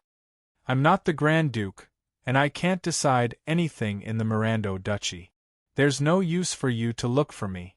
If you want to cooperate with the Mirando Duchy, you should go directly to the Grand Duke. I think the Grand Duke would welcome you and the new flyer very much. That's true, but it's also very important to have a suitable entry point. Mage Bucharest, as the best mage in the Mirando Duchy, you are the most suitable entry point. I still don't understand what you're talking about. I don't know anything about business. Bucharest shook his head. But if you want to contact the Grand Duke of our duchy through me, then I'll be happy to help. That's enough. Sui paused, then pointed at Bucharest and said, apart from this kind of rare resource, Mage Bucharest, you are also a rare and precious resource. Bucharest frowned, somewhat unhappy. Chairman Su, I don't like this kind of joke. Sui laughed. All right, I won't joke around. Mage Bucharest, as the president of the New Flyer, I represent the New Flyer to sincerely invite you to work for our Magic Research Institute of New Flying Chamber of Commerce. Would you be willing to accept? Ah! Bucharest looked at Sui in shock. Didn't you just say that the magic machines our New Flyer produces don't represent much in terms of magic? Then I feel that with your strength as an 8th level mage, you must have some other information. So I hope to invite you to our Chamber of Commerce to assist our Academy of Magic in researching magic machines. Bucharest's old face reddened. Chairman Su, are you still holding a grudge? No, this is a sincere invitation. Sui hurriedly shook his head. A powerful mage like you is the goal our Chamber of Commerce will always need. If you don't believe me, I can sign the contract with you right now. Bucharest looked at Sui suspiciously. After thinking for a bit, he asked hesitantly, that? I heard that the mages of your Magic Research Institute of New Flying Chamber of Commerce have very high salaries. Sui smiled slightly. If you choose to work for our Chamber of Commerce, I think that with your strength, you will quickly become a senior researcher. Then, your monthly salary will be at least 50 gold coins. 50 gold coins. Bucharest's eyes suddenly widened. After taking a deep breath, he thought for a moment and slowly nodded. All right, I will seriously consider it. Seeing Bucharest leave with his head lowered in thought, a smile appeared on Sui's face. Based on Bucharest's reaction, he must have been moved by the 50 gold coins monthly salary. If he really decided to join the New Flyer, Sui would naturally be very happy. Of the researchers in the Frestek Chamber of Commerce's magic research facility, other than Great Magician Camilla, who was a great magician, the strongest researchers were only 7th-grade magicians. Most of them were 4th or 5th-grade magicians like Evita and Akali. Between them and Great Magician Camilla, there was a large gap. This made it very hard for the Academy of Magic to do research. When it came to high-level magic array research, it could only be done by Great Magician Camilla. No matter how strong his magic was, he had limited time and energy, so he couldn't do many research tasks at once. Now that New Flyer was researching large-scale and heavy-duty magic machines, it would often involve high-level magic array research. Therefore, the Academy of Magic's research power was a bit weak. If Bucharest joined the Academy of Magic, there was no doubt that it would fill this gap. The more important thing was that Bucharest could be used as a symbol to attract other high-level magicians like him who were close to great magicians to join the New Flyer. thinking of how he had talked to several high-level magicians in the exam room, asking them to join the new flyer, only to be rejected. But Bucharest was clearly moved. Sui couldn't help feeling emotional. Just how poor was the Mirando Duchy that even an 8th-level magician like Bucharest would be moved by the salary of 50 gold coins a month? If the Mirando Duchy knew the value of the rare resource in their hands, they wouldn't have fallen into such a poor situation. This was because this extremely precious resource was very rare even on Earth and was called rare earth.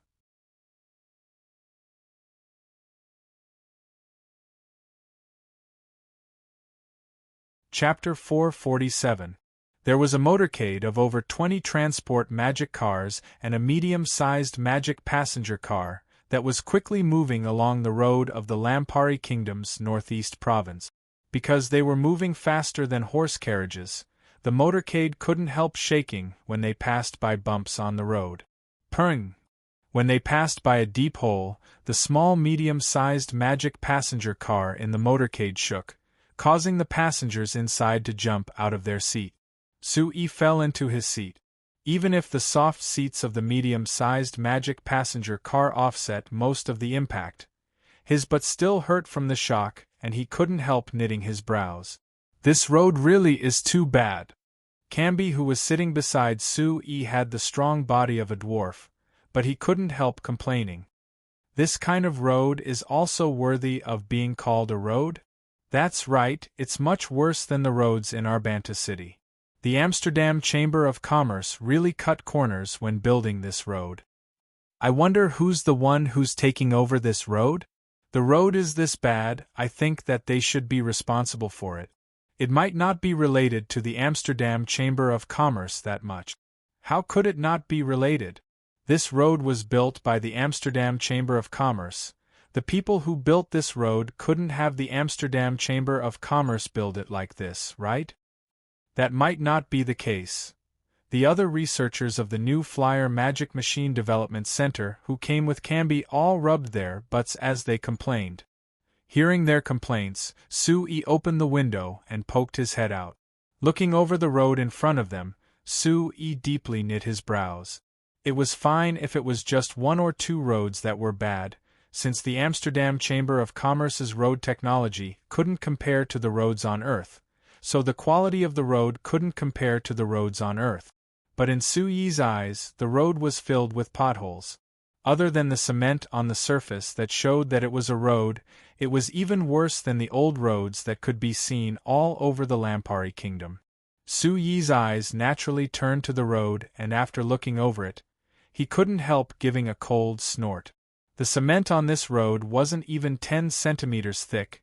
It was no wonder it became this bad in such a short period of time.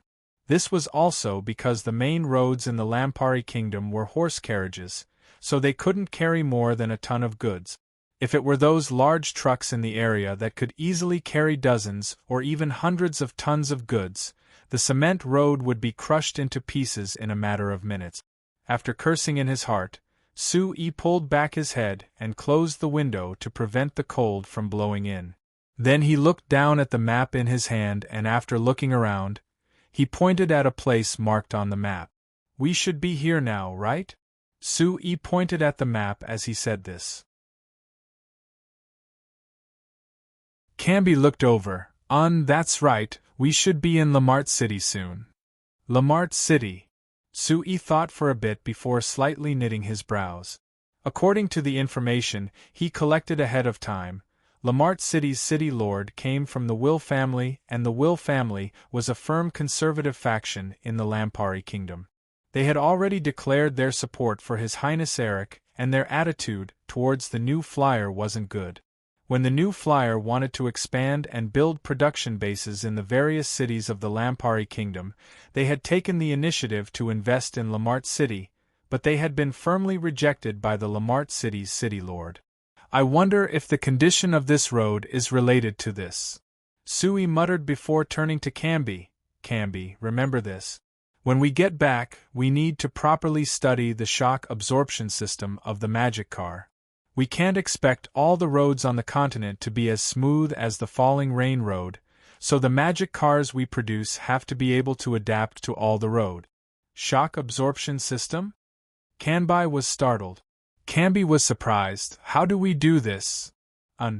It's very troublesome to talk about it, so I'll first study it with the Academy of Magic when we get back. Our initial plan is to use wind magic to cushion the car, reducing the impact and vibration from the uneven road.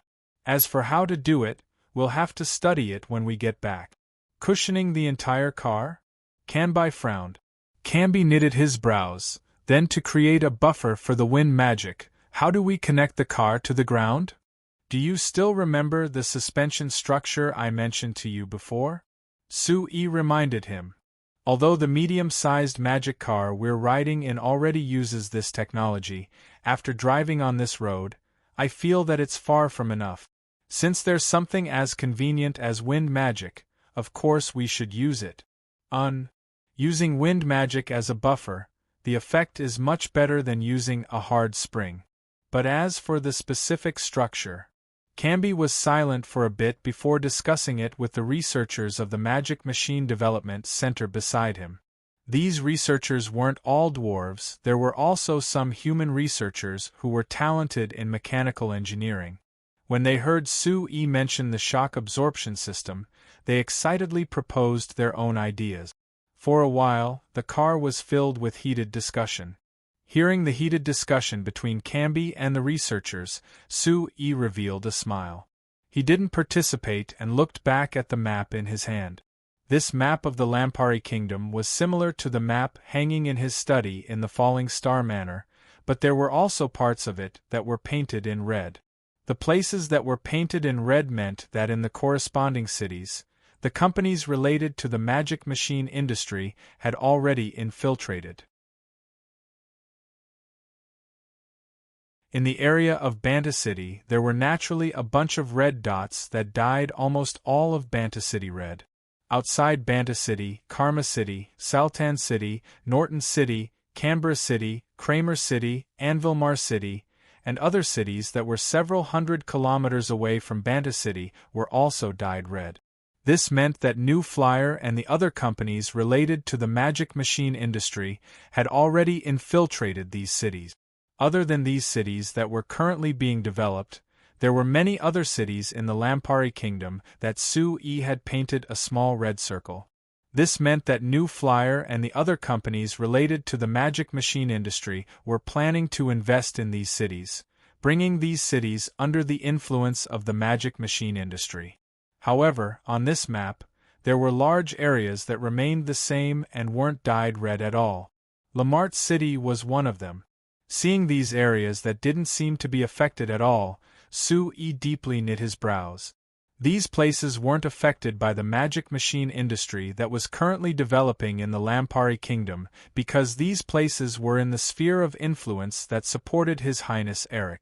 The reason why they supported the magic machine industry was to show their opposition to Her Highness Seveni by boycotting the magic machine industry, indirectly supporting His Highness Eric. This was just a political reason, and there were no other factors. Su-Yi hated this situation very much, but he was also very helpless. Political factors weren't something that he could control right now, so for now, he could only passively watch. His Majesty the King, who played a decisive role in this, seemed to have suddenly disappeared without a trace during this period of time. He did not make any sound, nor did he give any instructions. What Su-Yi couldn't understand the most was that even when His Highness Eric was organizing the Northern Army to attack the Sac Kingdom, His Majesty actually didn't say anything. Although Major Mac Conley explained that this was because when the two princes and Her Highness Seveni were the city lords of the three cities, he promised that he wouldn't interfere in any of their decisions, but for an important matter like attacking the Sac Kingdom that was related to the entire Lampuri Kingdom, he still didn't say a word, which was very strange. Even if Su-Yi didn't know anything about military matters, when the Northern Army faced the Sac Kingdom's attacks before, they were only barely able to defend. The reason why they could attack the Muerto Mountains at the beginning of this year was because of the support of large amounts of new equipment. Now that His Highness Eric refused to purchase the military magic machines from New Flyer, the Northern Army's battle strength wouldn't be much higher than before, so how could they succeed in attacking the Sac Kingdom? Sui didn't believe that His Majesty couldn't see this, but His Majesty didn't say anything about His Highness Eric's actions at all, which really was puzzling. His Majesty wouldn't be planning on watching His Highness Eric die, right? Sui was scared by the terrifying thoughts that appeared in his mind and quickly shook his head. This idea was too absurd. Even if His Majesty was heartless to His Highness Eric, at least the Northern Army was innocent. His Majesty couldn't let the Northern Army be buried with His Highness Eric, right? Perhaps His Highness Eric has other plans? His Majesty is also aware of this, so he doesn't say anything? Sui had just given a reasonable explanation in his mind when the carriage suddenly trembled and stopped. What is it? Sui looked forward in surprise and found that the entire motorcade had stopped. After a while, there were sounds of arguing in front of them. Sui could hear that one of the voices belonged to Ankado, who was in charge of leading the way, so he couldn't help slightly knitting his brows. After a while, a Frestec Chamber of Commerce staff member in charge of transporting goods ran over while panting. Seeing Sui poking his head out the window to check the situation, he angrily said, "Sir Chairman, the road ahead is sealed."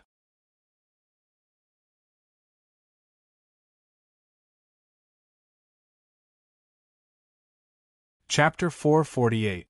Sealed off. Sui was stunned as he looked ahead. After thinking for a while, he got out of the car. He walked in front of the convoy and saw that there was a wooden fence in the middle of the road that acted as a roadblock, blocking the convoy. Sui looked into the distance and saw that there was no construction in front of the road. He could see several carriages running on the road, and the pedestrians were not affected at all. From the looks of it, they were the only ones who were blocked outside. Behind the roadblock stood more than 10 soldiers in uniform armor. From the insignia on their chests, they were not the kingdom's army, but the local city guards of Lamart City. At this moment, the one who was arguing with Ankado was a soldier who looked like the leader. "Ankto, what is going on?" Sui stopped Ankto, whose neck was red and whose face was filled with rage, and asked him this. "President, these guys didn't stop anyone but our convoy. I think they are deliberately making things difficult for us." Ankado pointed at the soldiers and said angrily, "Just now I clearly saw them let the carriages pass, but after our convoy arrived, they put up the roadblock again." "Hey, didn't I tell you just now?" The leader pointed at the road behind them. "This road is being repaired, so we can't let your heavy carriages pass. Don't you understand? But I clearly saw a large cargo carriage in front of us that you let pass. They can't carry less cargo than us, right?" Ankado was not convinced. "How do you know they are heavier than you?" The leader glared at Ankado and turned to Sui. "Hey, you are the president? Let me tell you, this road is sealed off. You should take a detour. You should be more polite to our president. Let me tell you, the president is..." Sui raised his arm and stopped Ankado from continuing. After thinking for a bit, he came in front of the leader and said with a faint smile, "This officer, can I have a word with you?" The leader looked over Sui before laughing. He waved his hand at Sui and walked to a large tree on the side of the road. Sui followed behind him and came to a place behind the tree that blocked everyone's line of sight. Without another word, he took out a small purse from his chest and handed it over. "Officer, can you tell me what is going on with the road being sealed off?" The team leader didn't stand on ceremony. He directly took the purse and weighed it in his hand. Based on his experience, he quickly judged that there were at least 20 gold coins in the purse. The serious expression on his face immediately faded, and he beamed with joy. "Hey, to be honest, I don't know what is going on." The leader explained with a smile. "Anyway, the Lord City Lord gave a strict order a week ago that no magic cars were allowed to pass on this road. Before you, I've already stopped the magic cars of several companies. After saying this, the leader turned to look at the motorcade on the road and asked in a curious voice, "Speaking of this, which company are you from? This is my first time seeing a company with this many magic cars." It's just a small company, officer, you definitely haven't heard of it. Sui vaguely replied before asking, "Officer, is there a possibility of making an exception? We've already come this far, if we turn back, it would be a waste of time. Moreover, we can't find a place to rest for a while, right?" While saying this, Sui took out another purse from his chest. Seeing this purse that was clearly bigger than the previous one, the leader couldn't help swallowing a mouthful of saliva. After struggling for a bit, he shook his head. "No, the Lord City Lord gave a strict order this time. If I let you pass, I might be thrown into jail by the Lord City Lord when I go back." Seeing the firm attitude of the leader, Sui knew that there was no room for negotiation this time. After thinking about it, he nodded and looked into the distance before turning back to the motorcade. "Sir Chairman, how is it?" Enkato came over and asked in a low voice. Sui shook his head. "Turn around, we'll go another way." Enkato immediately knit his brows. "Turn around now? But Sir Chairman, there is only this road near Lamart City. It's not like we can't go on it.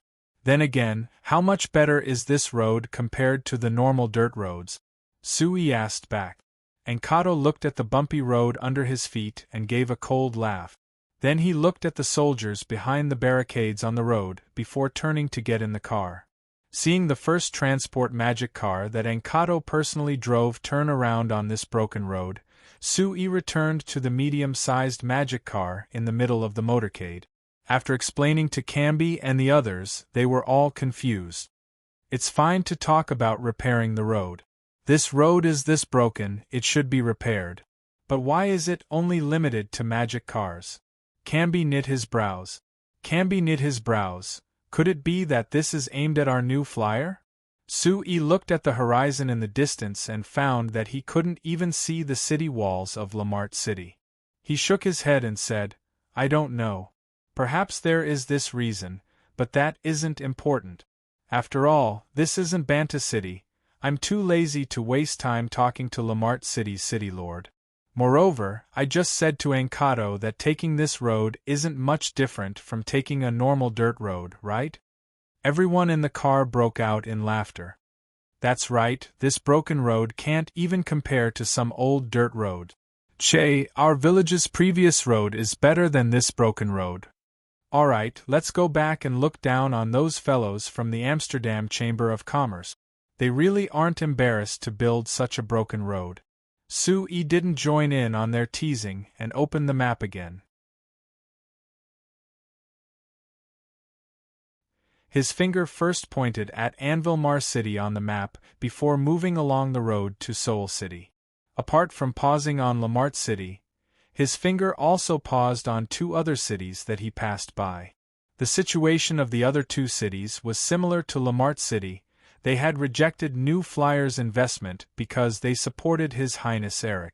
What Sui was worried about now was that the New Flyer's motorcade had been rejected in Lamart City, so it was very likely that they would receive the same treatment in the other two cities. Although there wasn't a problem with Lamart City's reason of stopping magic cars because they needed to fix the road, Sui could smell a special smell that made him very uncomfortable. If this matter was done by Lamart City against New Flyer, Sui needed to consider more problems.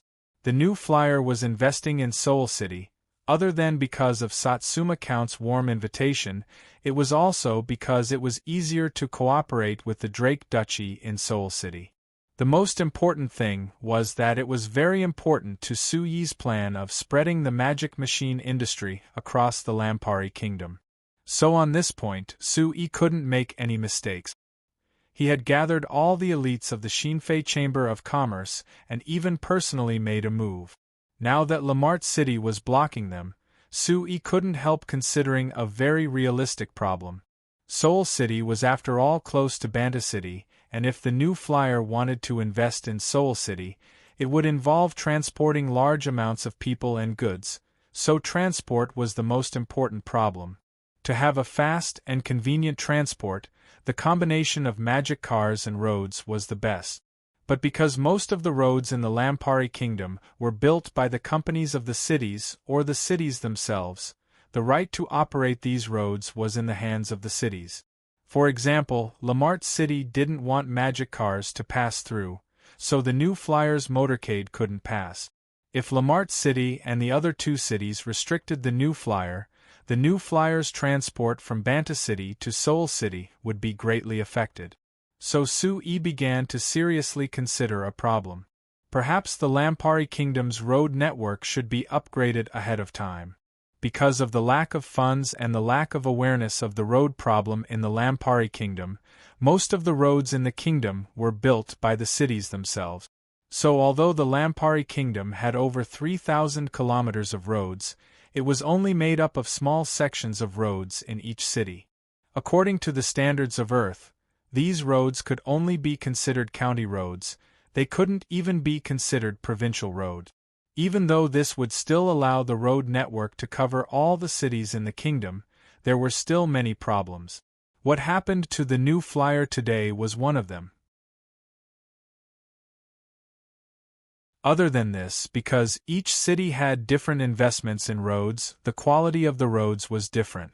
Adding in the fact that the roads only connected cities, there were many unnecessary twists and turns. If one used the roads to travel, there would be more miles than if they traveled in a straight line. Take Banta City and Seoul City for example. The distance between the two cities was less than 700 kilometers, but if one followed the roads between the cities, it would be over 1,000 kilometers, which was more than half the distance.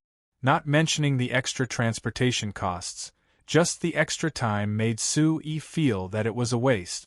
Soo-ee had thought of this problem before, but he felt that the time wasn't right, so there was no need to rush.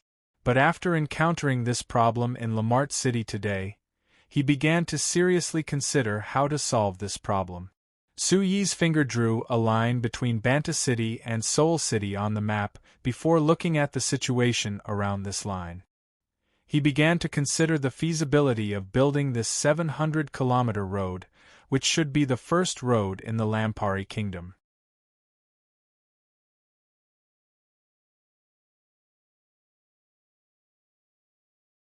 Chapter 449. Seeing the large motorcade of magic cars disappear into the distance, Lamart City's 3rd Squad's Captain Koda took out the money bag that Soo-ee had given him. After counting it, he found that there were a total of 25 gold coins inside, and he revealed a satisfied smile. Turning to see his subordinates staring at the money bag in his hand, Koda gave a cold snort, a bunch of greedy brats. After saying this, he took out a handful of gold coins from the money bag and gave each of his subordinates a gold coin. The 3rd Squad's soldiers immediately revealed smiles when they received the gold coins and thanked Koda. Koda scolded and called his assistant over. "Stay here and watch. If those guys don't give up and want to come back through here, stop them for me. If they dare let a single person or a single car pass, you know the consequences." The assistant quickly agreed. Koda nodded before waving his hand at his subordinates and shouting, "Let's all go to the Forest Tavern for a drink tonight, it's my treat." With the cheers of his subordinates, Koda jumped onto his horse that was by the side of the road and turned to head off into the distance towards Lamart City. Half an hour later, Koda's horse passed through the walls of Lamart City. He passed through the streets that weren't considered wide and came to the city lord's manor in the center of the city. After being notified, Koda went to the city lord's manor to see the city lord Count Scandy Will, who he rarely saw. Looking at the logo on the magic cars, "Are you certain it's the New Flyer motorcade?" Count Will's narrowed eyes shot out 2 beams of light as he stared fixedly at Koda, asking in a deep voice. Koda quickly lowered his head, not daring to look at Count Will. He replied in a very certain voice, reporting to the City Lord. This subordinate clearly saw it. That motorcade was completely made of magic cars and each magic car had the same logo. It was the same logo as the new flyer logo you had this subordinate see before. You really didn't see wrong? Will seem to be very serious about this, so he confirmed it again. Yes, your subordinate can guarantee with my life that I am absolutely not mistaken. Count Will frowned slightly, as if he didn't believe it. He wanted to ask more, but a middle-aged man with a medium build and a thin face sitting on the other side suddenly spoke. Count Will, I don't think you need to doubt me anymore. Other than the new flyer, in the entire Lampari kingdom, only the Furson Carriage Company had this many magic cars. Since this motorcade has the new flyer logo, it should be the new flyer's motorcade. Will Count pondered for a moment and nodded. Since you said so, Count Michel, it should be true. All right, you can leave now. Another man who looked younger than Count Will and Count Michel frowned and sighed. He was sitting opposite Count Michel, and he seemed to be less than 40 years old. Actually, I've always felt that what we did wasn't good. Will Count and Michel looked at him in surprise. Count Will's face sunk as he said in a soft voice, Longley Count, it can't be that you don't know why we decided to do this, right? Or are you planning on abandoning your family and betraying His Highness Eric? Longley Count shook his head. How could I betray His Highness Eric, but I feel that. We don't need to go too far with the new flyer, right? The new flyer is clearly the company with the best development in the kingdom, so magic machines will definitely become popular. We don't need to offend the new flyer. Will Count gave a cold snort. Longley Count, you are still too young. Based on the face of your father who just passed away, I'll tell you that there is no possibility of compromise on this matter. Since we chose to support His Highness Eric, then anyone who supports Her Highness Seveny is our enemy. Doing this to the new flyer is just giving them a warning. When it's necessary, humph, humph. Seeing the cold look in Will Count's eyes, Longley Count couldn't help giving a sigh in his heart. He shook his head and didn't say anything else. Seeing that Longley Count was silent, Will Count was too lazy to persuade him. In Count Will's opinion, this young man who had just inherited the hereditary title of Count due to his father's death, and also took over the position of the Castellan of Bassaru City, was actually not qualified to sit together with him and Count Michel to discuss such important matters. Count Michel, I've already shown the attitude of our Lamart City to the new flyer, now it's your Delacaton City's turn. Will Count said to Michel. Michel Count's eyes had a cold glow that couldn't be seen as he nodded with a faint smile. I know what to do. All right, let's put this small matter to the side for now and talk about proper matters. We were talking about how to give support to His Highness Eric's army. Our Lamart City is planning to support His Highness with 300,000 gold coins worth of supplies, and we'll add more later depending on the situation. What about your Delacaton City and Bassaru City? Michel Count rubbed his neatly trimmed short beard. After thinking for a bit, he replied, Since Count Will has already made your decision, our Delacaton City can't fall behind. We'll also provide 300,000 gold coins worth of supplies. Will Count nodded in satisfaction. Actually, Delacaton City could be considered the wealthiest city in the Lampari Kingdom's northeast province. It had always been richer than Lamart City. However, Michel Count only chose 300,000 gold coins worth of initial support. This was giving him enough face. Like this, Count Will and Lamart City would be more conspicuous in front of His Highness Eric. This was very beneficial to Will Count. As for the rest of the investment, no one would care too much about it. After asking Michel Count, Will Count turned to Longley Count with a trace of ridicule in his voice. Then what about you, Longley Count? You'll also provide 300,000 gold coins? Longley Count shook his head with a bitter smile. Will Count, don't joke with me. Our Bassaru City is famous for being poor. How could we provide 300,000 gold coins worth of supplies? Then how much are you planning on providing? If it's too little, we won't be able to explain it to His Highness Eric. Will Count narrowed his eyes and the smile on his face became a bit dangerous. Or are you not planning on providing supplies to His Highness at all? You're planning on betraying His Highness? Longley Count gave a sigh. He looked at Will Count and Michelle Count's gazes, and after thinking for a bit, he replied, Our Basara's city really is powerless. I think we can only barely provide 100,000 gold coins worth of supplies. Hearing this reply, Will Count and Michelle Count looked at each other and smiled at the same time. The two of them naturally knew about Basara's city's situation and knew that this number was Basara's city's limit. Like this, it meant that Longley Count didn't have any disloyalty towards His Highness Eric for now. Moreover, 100,000 gold coins was much less compared to their 300,000 gold coins, so Longley Count and Basara's city wouldn't leave a good impression on His Highness. Very good, since we've decided, we need to move quickly, Will Count said in a deep voice. According to His Highness' plan, it is very likely that he will attack once winter passes. We need to send all the supplies to the Northern Army before then. Remember, His Highness' action this time is very important and we can't make any mistakes. So, we need to be completely focused and can't make any mistakes in terms of supplies.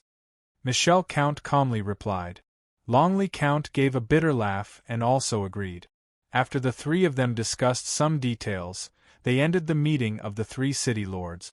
After the meeting, Will Count wanted Michelle Count and Longley Count to stay for lunch, but he was rejected by Longley Count with the reason that he had to go back to prepare supplies. Although Will Count wasn't happy, he didn't ask Longley Count to stay. After saying a few words, he had him leave.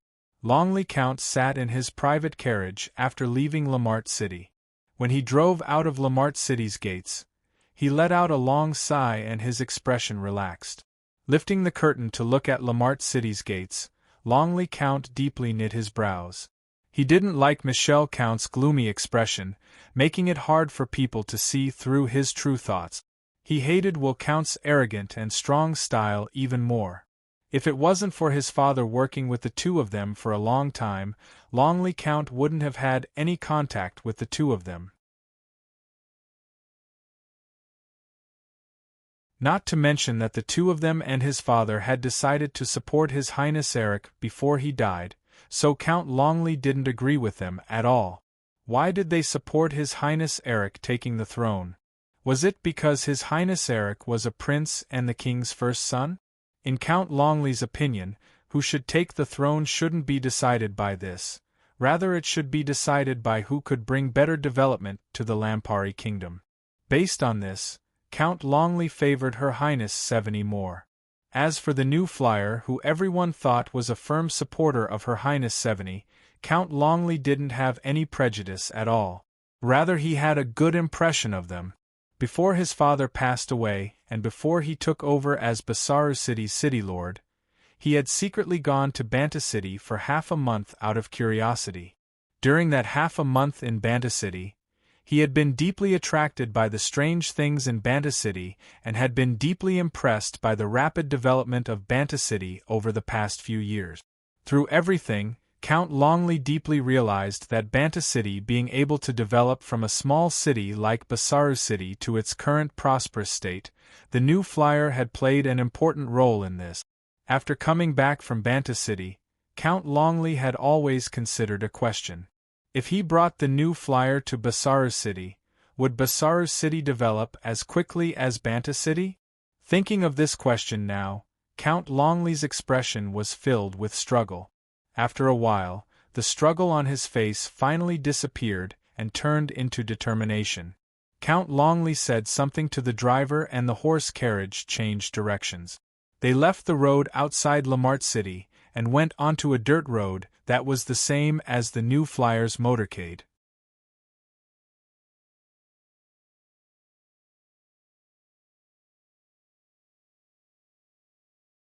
Chapter 450. Being rejected by Lamart City naturally destroyed the new flyer's plan to rest in Lamart City. The motorcade left the road and entered the only dirt road in the north that could accommodate magic cars, so they couldn't help slowing down.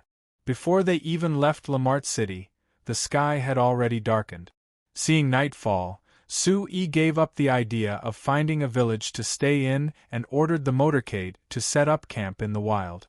It was a good thing that Sue attached great importance to this trip to Soul City that was close to Banta City, so he had already made preparations before setting off. Naturally, he had considered this accident and had already prepared a plan. The transport magic cars in the motorcade didn't just carry the production magic machines and other construction materials for Soul City, there were also some daily necessities. With Suyi's order, the staff of the new flyer began to move. They brought out emergency tents, blankets, and other daily necessities, quickly setting up a small camp on the side of the road.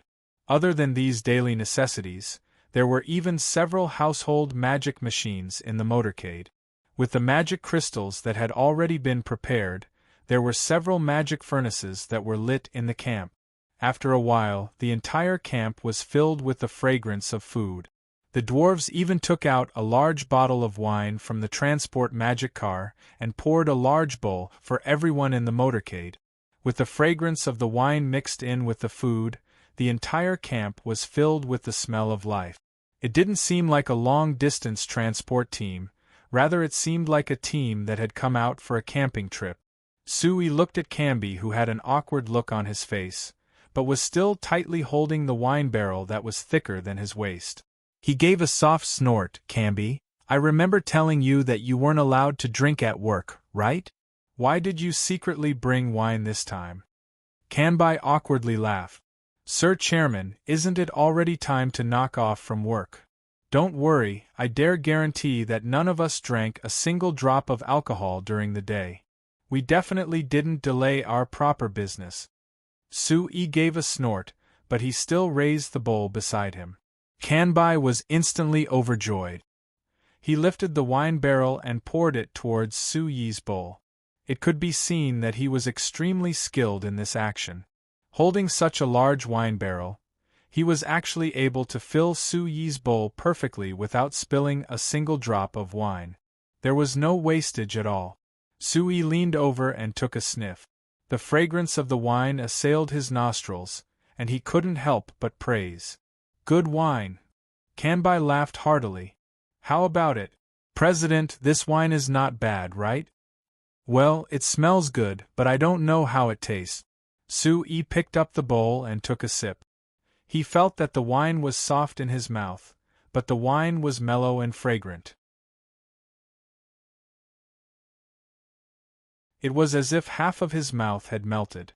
When he drank it, he felt a wave of heat rush from his throat to his stomach, but it didn't feel spicy at all. It only made him feel hot all over, just enough to expel the cold from the outside world. Even though Sui wasn't much of a drinker, he still felt that the wine's taste was excellent. He couldn't help but take another big gulp. Feeling his body warmed up by the wine, Sui nodded in praise. Very good. This wine tastes good and can resist the cold. It's rather suitable for this situation. Seeing that he finally received Suyi's approval, Camby's smile instantly became exceedingly radiant. He laughed heartily and said, I knew President would definitely like it. Sui took another sip. After pondering, he asked, This wine doesn't seem to be produced by the Surd Manor. Could it be that it's brewed by your brewery? Yes, this is the first batch of wine produced by our dwarven brewery. President, how do you feel about it when compared to the Surd Manor's wine? Camby asked with a complacent look. Sui gave him a thumbs up. Very good. It's not the least bit inferior to the Surd Manor's wine. Right, your dwarven brewery has been in preparation for such a long time. When are you going to officially start mass producing and selling? If I recall correctly, you've already prepared all the brewing equipment 2 months ago? Patriarch Monto and Patriarch wanted to launch it during the new year. Coincidentally, it's a good opportunity to spread its name. Therefore, we delayed it slightly. Camby replied. So it's like that. Sui glanced at the pure color of the fragrant wine in the bowl in his hand. Then, He glanced at the thick wine barrel beside Kanbai and frowned. I say, don't tell me you're planning to sell it just like that? Kanbai was startled. What's the matter? Is there a problem? Sui shook his head. He thought to himself, Kanbai has been under me for a long time, yet he hasn't learned the slightest bit of business acumen. Don't you know how to package it? Sui pointed at the enormous wine barrel. Don't tell me you're planning to sell it with such a large wooden barrel? Kanbai scratched his head with a puzzled look. Is there a problem? Isn't that how it's usually sold? Sui recalled that when New Flyer ordered fine wine from Surd Manor, they also received large barrels. Instantly, he understood. The advertising and packaging of fine wine on the signs was still at the most primitive stage of word of mouth. It was still a far cry from the various marketing methods on Earth. It was no wonder that Patriarch Seluka and Patriarch Monto hadn't thought of this point. Thinking of this, Sui beckoned to Kanbai, indicating for him to take a seat. He was prepared to give him a detailed explanation of the various methods of packaging fine wine.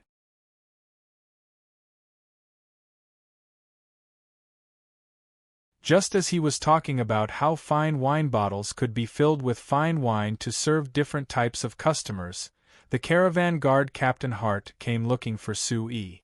Sir Chairman, do you think we should strengthen the defensive arrangements for tonight? Sui was slightly startled. He turned to glance at the surrounding forest and wilderness that had sunk into a deathly stillness after the curtain of night. After pondering for a moment, he gently nodded. We're in the wilderness after all. It's good to pay more attention. As for the specifics, I'll leave it to you to arrange, I won't interfere. Watching as Hart left, Kanbai coldly snorted and said, This Lamart city lord is truly baffling. Why must he block us outside the city and not let us in? Doesn't he know that many of our cities are desperately inviting our merchant conglomerates to invest in them? Isn't he afraid of offending us and we won't come back? Sui shook his head. He thought to himself, this involves the political struggles of the human kingdoms. It's best not to tell Kanbai about it. Everyone has a different standpoint. There's nothing to criticize. Sui casually replied. Suddenly, he recalled a question. Speaking of which, Kanbai, you dwarves should have quite a number of signs, right? Don't tell me you're just living in separate tribes, and don't have a close relationship with each other like us humans? Don't you have any conflicts with each other? Of course not. Although we dwarves don't like to fight and scheme against each other like you humans, we will always have different opinions. But you humans are too strong on the continent, it's already hard for us dwarves to live our own lives. How could we have the time to fight among ourselves? That's right. Sui nodded. He thought that if the living conditions of the dwarves were improved, would there be divisions among them like the humans? Then thinking about how there were fewer elves and they cared more about cultivation, if they were divided into several factions like the humans and fought among themselves. That really was a scene that Sui couldn't imagine. After giving Kanbai some basic knowledge on how to package the wine, the two of them discussed the shock absorption system of the magic car as the night became darker. Since they were camping in the wild, naturally there wasn't any entertainment. Adding in the fact that they had to get up early tomorrow, not long after they finished eating dinner, the people of the motorcade fell asleep in the camp surrounded by the magic cars. As the chairman, Sui naturally had the privilege of occupying a tent by himself. But perhaps it was because it was his first time camping in this kind of situation, or perhaps it was because it was cold, Sui couldn't fall asleep after lying down for a while. He kept tossing in his blankets as his mind was filled with the matter of being blocked by Lamart City today.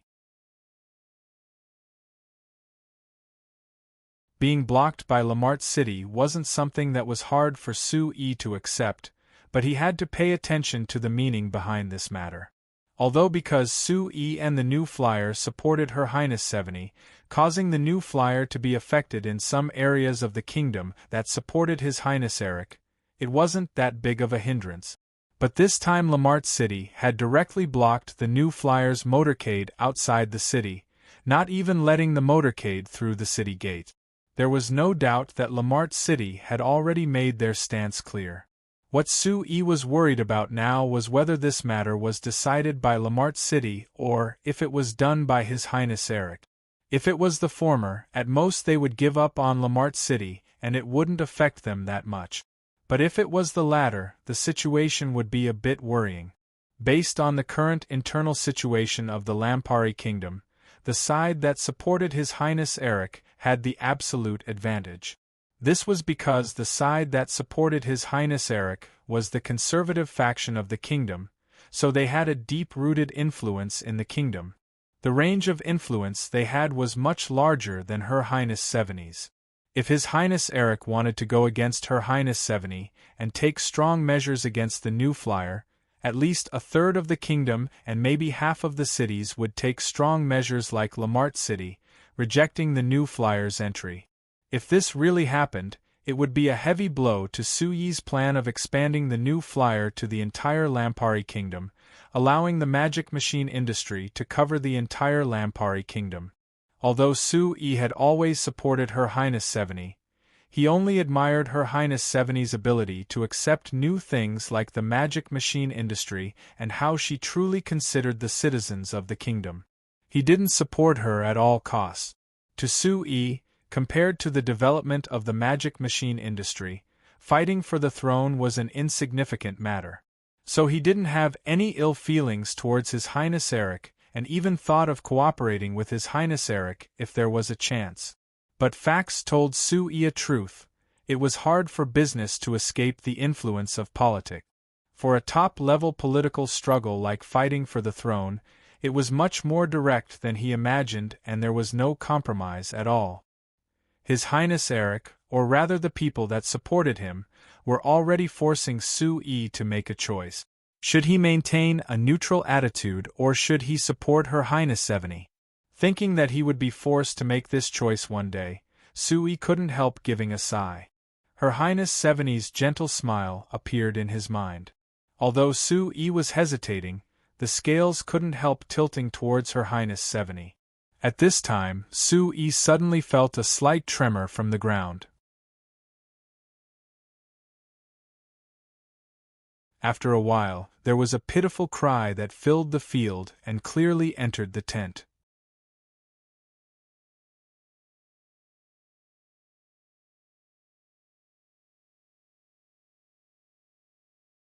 Chapter 451. In a flash, Sui leapt up and dashed out of the tent. At present, the sounds of hooves trampling on the ground could be heard from the northwest plains. It spread throughout the campsite, waking up all the people who had sunk into deep slumber. The bodyguards who were originally arranged to rest for the first half of the night now displayed the results of their daily training. They reacted at the first instance and donned their full set of equipment. Gathering together, they rapidly set up a defensive formation outside the campsite. Hart's loud shout resounded from outside the campsite. After a brief moment, he ran in and saluted Sui. He then said in a deep voice, "Sir Chairman, there's an enemy sneak attack." Seeing that Hart didn't have any panicked expression, Sui nodded and asked, "You're in charge of the defense, I won't interfere. If you need me to take action, you can tell me." Hart glanced at Sui with some surprise. Then, he recalled that this esteemed chairman was actually an adept mage. If there was an adept mage among the bodyguards of a caravan, it would greatly enhance the combat strength of the entire group. However, due to Suyi's status as chairman, Hart would always subconsciously neglect the possibility of Sui personally going into battle. This caused him to forget Suyi's status as a mage.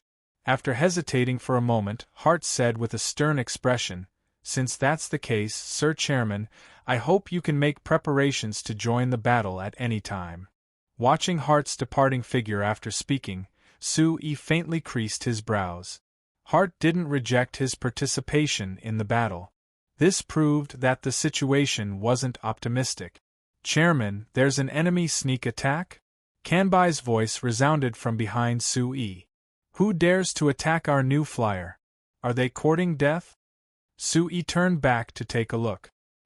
He discovered that Kanbai and the other dwarves in the caravan didn't have the slightest trace of nervousness or fear. Instead, their faces were filled with excitement and anticipation. He couldn't help but laugh involuntarily. These dwarves were indeed worthy of being called the warrior race, by all the races on the signs. But these dwarves were mechanical engineers from the New Flyer's Magic Machine Development Center, so they could be considered treasures of the New Flyer. Even if Sui believed that they were strong, he didn't dare let them take risks on the battlefield. After muttering to himself for a brief moment, Sui halted the eager Kanbai and the rest, instructing them to remain within the campsite to take care of the other staff members who didn't possess any combat strength. Then, he stepped out of the campsite.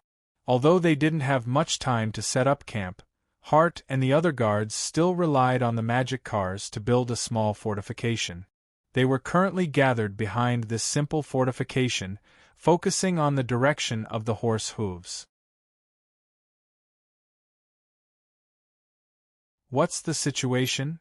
Sui felt his way over and looked in the direction of the sound of horse hoof. However, he could only see darkness and nothing else. The situation isn't good. It was different from when he first informed Sui. Hart's expression was much more serious. The 3 guards who were patrolling in that direction haven't returned yet, so I'm guessing that they have already met with disaster. Moreover, based on the sound of the horse hooves, there should be at least 200 cavalry. 200 cavalry? Sui deeply knit his brows. With this many cavalry, they definitely aren't normal bandit. Hart slowly nodded. He looked at Sui and hesitated to speak. Sui patted his shoulder. We'll talk about it later, let's properly deal with this first. Otherwise, we might not even be able to survive. Yes. Hart gave a strong nod. He looked up at a tree beside the campsite and shouted, "ISOs, what's the situation?" There was the sound of leaves rustling as an elven guard jumped down. He nodded at Sui with a serious expression. "We're 400 meters away." "Very good, we're in range, there's no need to say anything. Everyone, prepare your bows and arrows." At Hart's command, all the guards took out a magic repeating crossbow from their side. Fire!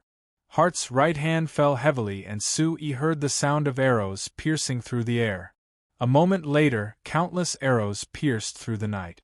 There was a burst of miserable screams and the sound of people falling to the ground. The magic repeating crossbows that Sui gave the new flyer guards were a new version of the magic repeating crossbows that had been given to the new flyer at the beginning of the year.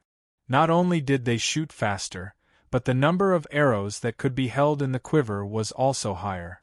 At the same time, the number of arrows that could be shot was close to 30% more than the previous magic repeating crossbows. Although there were only 40 guards, if each of them had a magic repeating crossbow, the rain of arrows that they released was comparable to the 500 archers in the Lampari Kingdom's army. The continuous rain of arrows filled the darkness and the cries of people and horses could be heard in front of them. It was obvious that the enemy was severely injured. When Sui felt that if this continued, the enemies that ambushed them would be killed before they could even approach the camp, there was a light blue circle of light that appeared in the darkness in front of him. It was like a semicircle that covered the plains. Azure Guard? Seeing this light blue halo, Sui was shocked. This light blue halo was clearly the Azure Guard, a level 8 water spell. That meant that there was a high-level mage that could cast a level 8 spell in the team that had come to ambush them. The endless rain of arrows fiercely crashed into the light blue light screen, but it was as if they had been installed with a wall made of water. They could only create ripples on the light circle, but they were unable to penetrate the light screen at all. They fell outside the light screen one after another. Seeing this situation, Hart's face sank.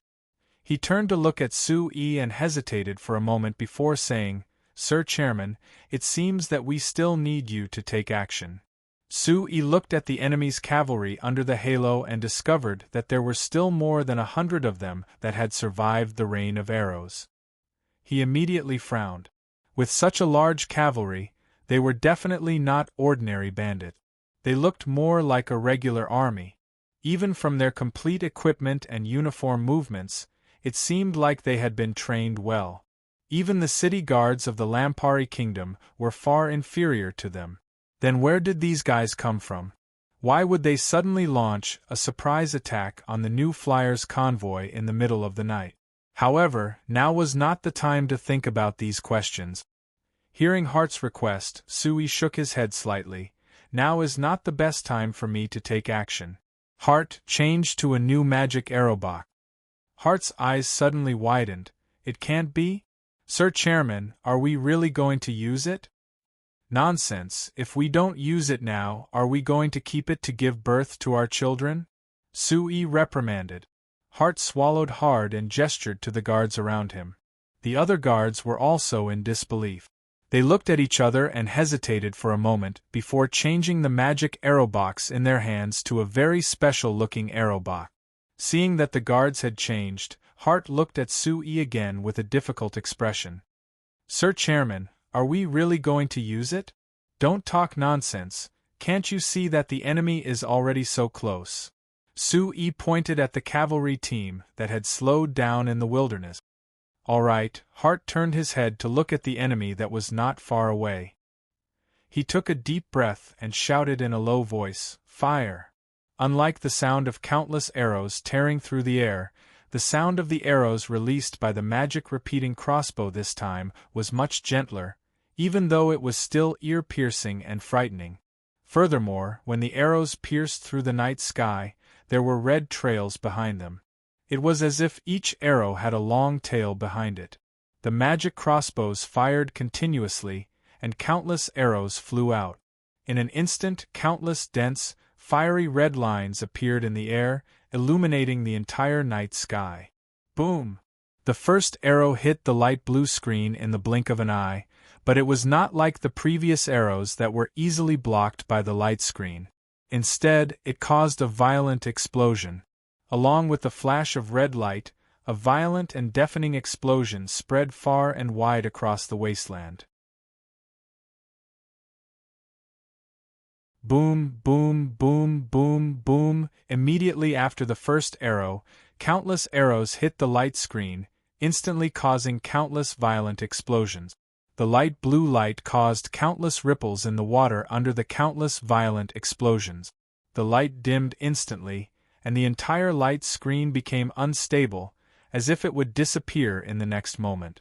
However, after a while, the light screen stabilized again, and even burst out with an even more intense blue light, completely enveloping the cavalry below. Heh, this guy's magic power is quite strong, Su-yi sneered and said to Heart, "Continue shooting, I want to see how long he can last." Heart smiled bitterly. "Sir President, why do you have to do this? Didn't you tell us last time that the cost of a fire magic arrow was 30 silver coins, and that we should use it sparingly? But now we have already shot 40 fire magic arrow boxes, that's a total of 800 fire magic arrows. In total, we have spent 240 gold coins. Oh, that's not much. If we can cripple a mage with only 200 gold coins, I think it's quite worth it," Su-yi said indifferently. "Alright, stop talking, hurry up and continue. Don't tell me you want those guys to really charge into the camp? Don't forget, the things in the camp are even more valuable now. If they charge in, the losses might be 10 times more than 240 gold coins. But Sir President, if you make a move, you can definitely deal with this mage. That way we won't have a problem dealing with those cavalry soldiers. Why waste this money? First, if I can avoid making a move, I will try my best not to. If a problem can be solved with money, why should I make a move?" Su-yi's gaze swept over the cavalry soldiers within 100 meters, and he continued with a sneer. "Second, this is a warning to some people, telling them that the power in the hands of our new flyer is far beyond their imagination." Heart frowned. Sir President, shouldn't this kind of thing be kept secret? Sue laughed mischievously. You don't understand. Even this kind of thing needs to be advertised.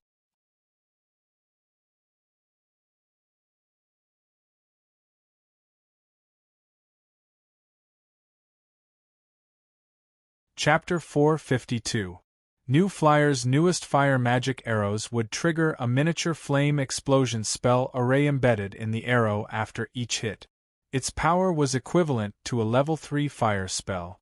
Although the power of a level 3 fire spell was nothing compared to the level 8 Azure Guard, a level 3 fire spell might not be a threat to the Azure Guard, but the power of 10, 100, or even 1,000 level 3 fire spells would be a completely different matter. Under Su Yi's orders, Hart and the other guards continued to equip the magic repeating crossbows with fire magic arrows. The fiery red flames in the night sky showed no signs of stopping. The seemingly endless number of fire magic arrows crashed into the Azure Guard's light screen, triggering an endless series of explosions. It was as if fireworks were being set off, bursting into balls of fiery red and light blue magic light in the wilderness shrouded in the night sky. At the start, the mage could still rely on his powerful magic power to maintain the light screen, but there was a limit to a mage's magic power. No matter how powerful this mage was, he couldn't withstand the continuous bombardment of fire magic arrows. The Azure Guard only lasted for less than half a minute before it dimmed under the bombardment of arrows. It looked like it couldn't be maintained any longer. Because of the threat of such a violent rain of arrows, the cavalry could only advance under the protection of the light screen. Their speed naturally became extremely slow. In this half a minute, they had only advanced less than 50 meters. They hadn't even touched the edge of the camp. At this moment, the light of the Azure Guard finally started to flicker under the continuous bombardment of the fire magic arrows. Su Yi snorted coldly and suddenly raised his hand, waving it forward. Crackle! An unusually dazzling bolt of lightning appeared in the air in front of Su Yi. It streaked across the night sky like lightning and hit the light screen directly. The light screen shook violently for a moment. Suddenly, a bright blue light burst out of it and then it disappeared. The bolt of lightning pierced through the light screen and landed in the midst of the cavalry, bursting into a blinding white light. The 100 cavalry that had been maintaining a complete formation under the cover of the light screen were struck by the bolt of lightning and were instantly routed. With a loud shout, the remaining cavalrymen suddenly turned their horses around and prepared to flee. Seeing this situation, Su Yi coldly snorted and ordered Hart, "Capture a few alive. Don't let the rest go." Yes. Hart accepted the order and left. The guards once again changed into ordinary arrow boxes. Another round of arrows rained down, and the few remaining cavalrymen fell like harvested rice. This time, the 10 elven guards who came along with Hart quietly sneaked out of the darkness. Hart ordered the rest of the guards to put away their magic repeating crossbows, drew their short blades, and rushed out. Seeing that the 10 elven guards had disappeared into the darkness and that Hart and the other human guards had taken control of the battlefield, Su Yi nodded and returned to the camp. At this moment, everyone in the camp had been awakened and were gathered in the center of the camp, discussing nervously. The difference was that the dwarves were all excited, while the humans were excited, nervous, and scared. Seeing that Su Yi had returned to the camp, a group of people surrounded him. "President, how is it?" "President, is the situation serious? Do you need us to join in?" "I say, do you still need to ask? Didn't you see the president smiling? It must be fine. Right, President?" "President." Su Yi smiled and waved his hand. "All right, the enemy has been dealt with. Don't worry, everyone, go back and rest. We still have to hurry tomorrow morning, so take the time to rest." "It's settled? Isn't it too fast?" Everyone was stunned. However, seeing that Su Yi had no intention to continue explaining, everyone discussed with each other for a while and returned to their own tents. As for whether they really planned on resting or not, that was something Su Yi didn't care about. After returning to his tent and waiting patiently for a while, light footsteps sounded outside, followed by Hart's deliberately lowered voice. "President, the battlefield has been cleaned up." Sui opened the tent flap and walked out. He saw Hart and ISOs covered in blood. "President, ISOs and the others have captured 3 people. What do you think we should do with them?" Hart asked. "Interrogate them properly and find out who sent them here," Sui instructed in a deep voice. He glanced at the blood on Hart and ISOs and asked, "How are our losses this time?" 3 of our patrolling brothers are dead. "We didn't suffer any other losses," Hart replied. A hint of sadness flashed across Sui's face. Although Sui had already expected this day to come when he established the caravan guards, he still couldn't help but sigh when he was faced with the death of his guards. This continent was ultimately a world that was far less stable and peaceful than Earth. After waving his hand to signal Hart and ISOs to interrogate the captives, Sui turned to look at the tent behind him. He realized that he didn't feel sleepy at all. After thinking for a while, he sat down cross-legged beside the fire in the center of the camp. Sui's heart was beating like a flame as he watched the firewood crackle and sparks fly in all directions.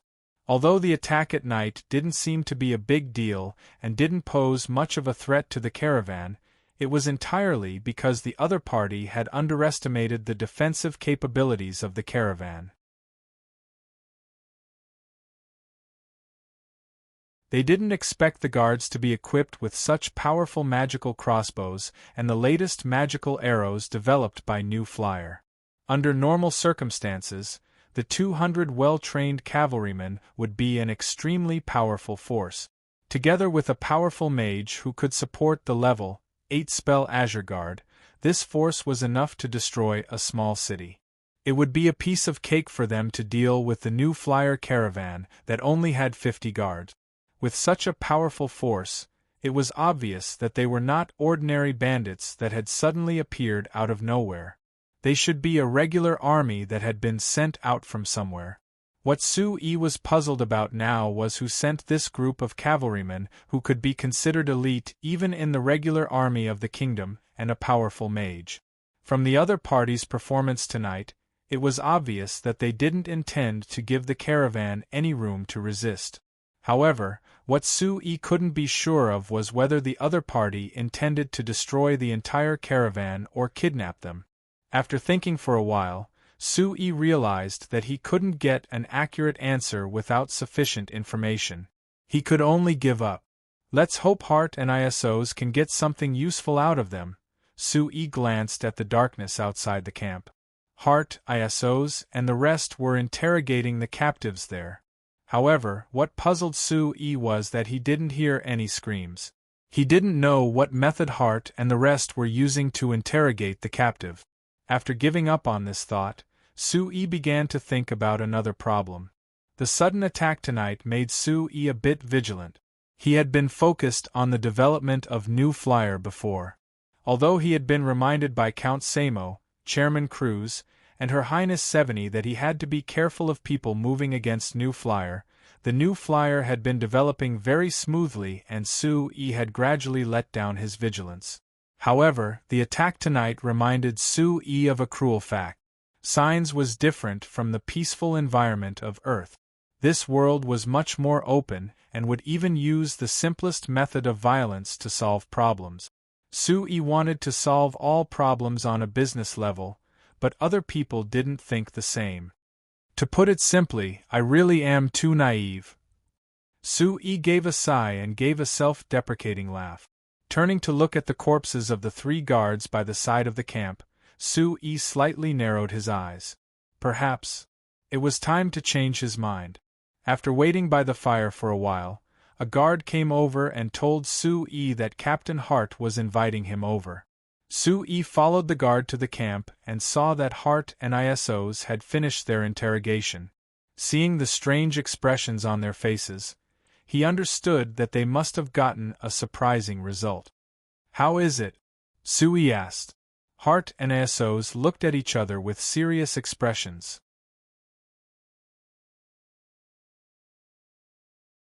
Hart paused before moving closer to Sue and replying in a soft voice, "Sir Chairman, these fellows who ambushed us came from the Sack Kingdom's Hungry Wolf Regiment." Sack Kingdom? Sue looked at the two of them in surprise with a look of disbelief. How is that possible? This place is 200 kilometers from the border. How could the Sack Kingdom's army come this deep and launch a night attack on our motorcade? Hart shook his head with an ugly expression. I also don't know what happened. But according to the captives, they received their orders this morning and didn't meet any obstacles on the way. Then they launched a surprise attack on our motorcade at night. They didn't meet any obstacles? Sue narrowed his eyes and looked over Hart before saying with a snort, "Hart, tell me, what is the range of the Northern Army's defenses?" Hart replied with a bitter smile, "Sir Chairman, although the Northern Army is supposed to guard the kingdom's northern border in name, the Northern Army's strength is limited and it's impossible to guard every place.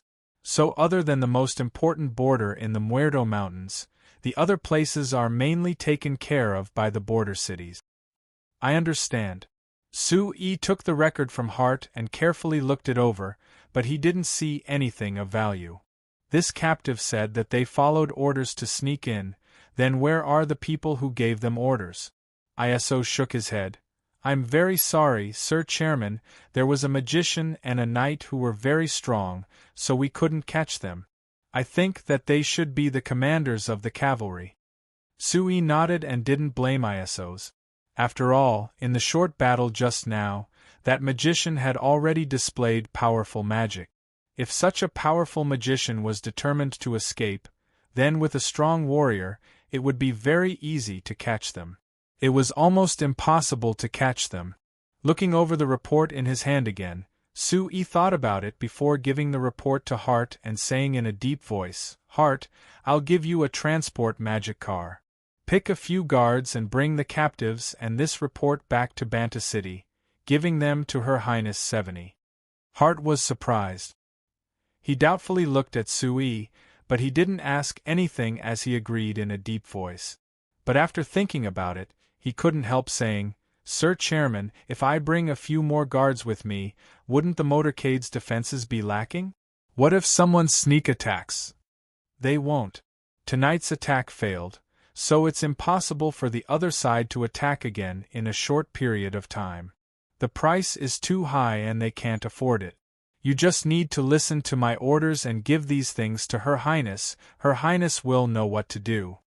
Hart hesitated a bit before asking, "Then what about the battlefield here?" "It's not good to leave all these corpses here." Sue gave a cold laugh. "Relax, naturally there will be people to take care of things here. There's no need for us to worry."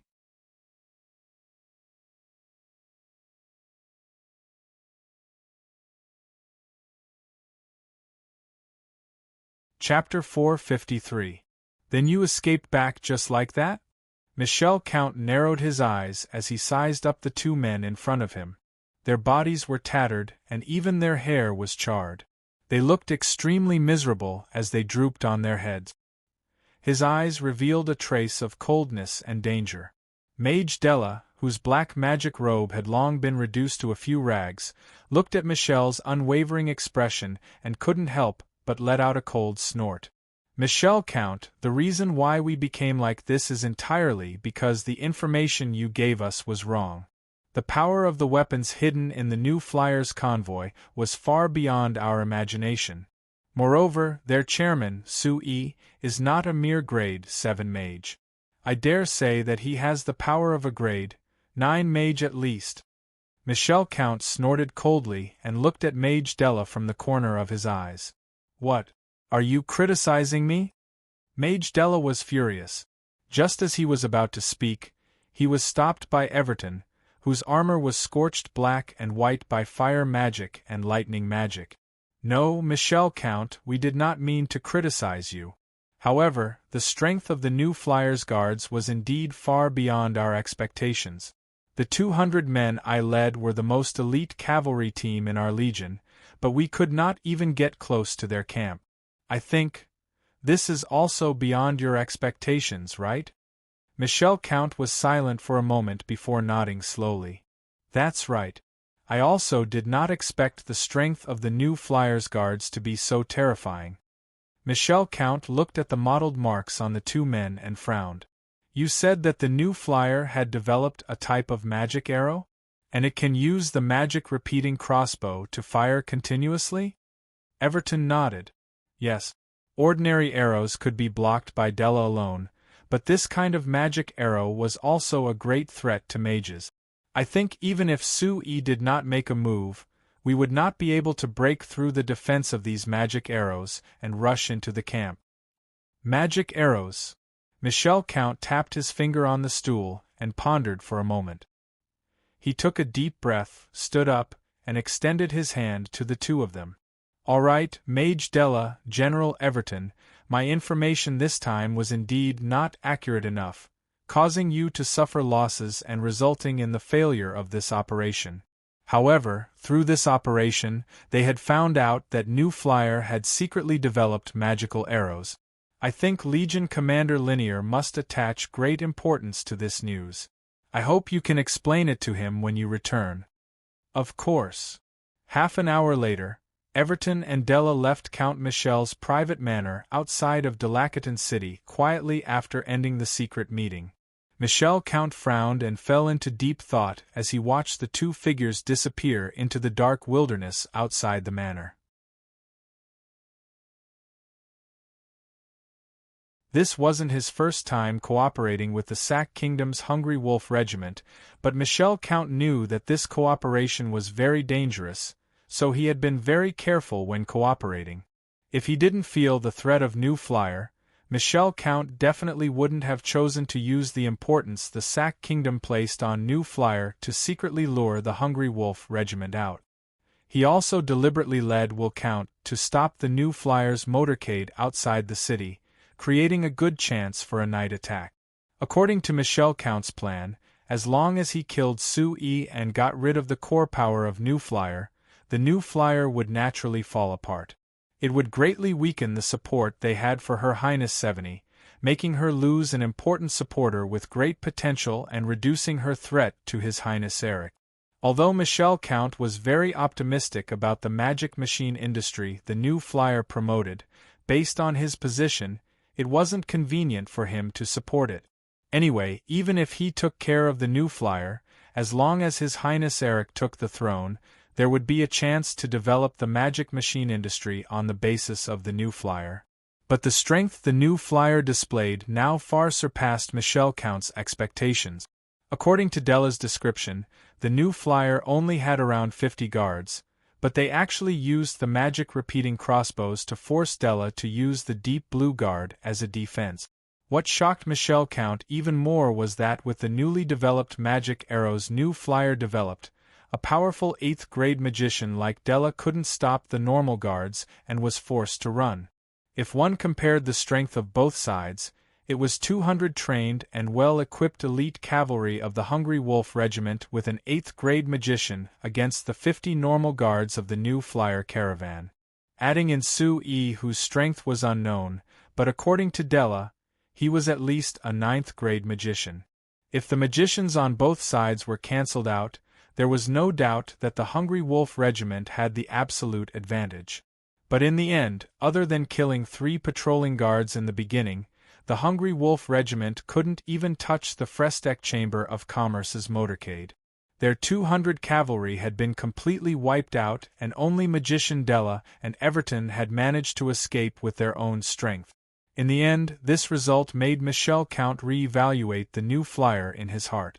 In the eyes of most people, New Flyer had only made a lot of money with their new magic machines. However, their foundation and strength were far from being comparable to the established chambers of commerce in the kingdom.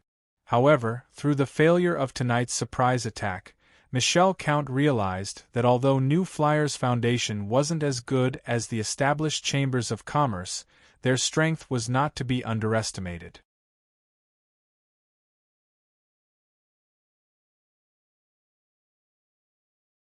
The Frestek Chamber of Commerce could develop magic arrows that could threaten powerful magicians in such a short period of time, so if they were given more time to develop, what kind of novel things could they develop?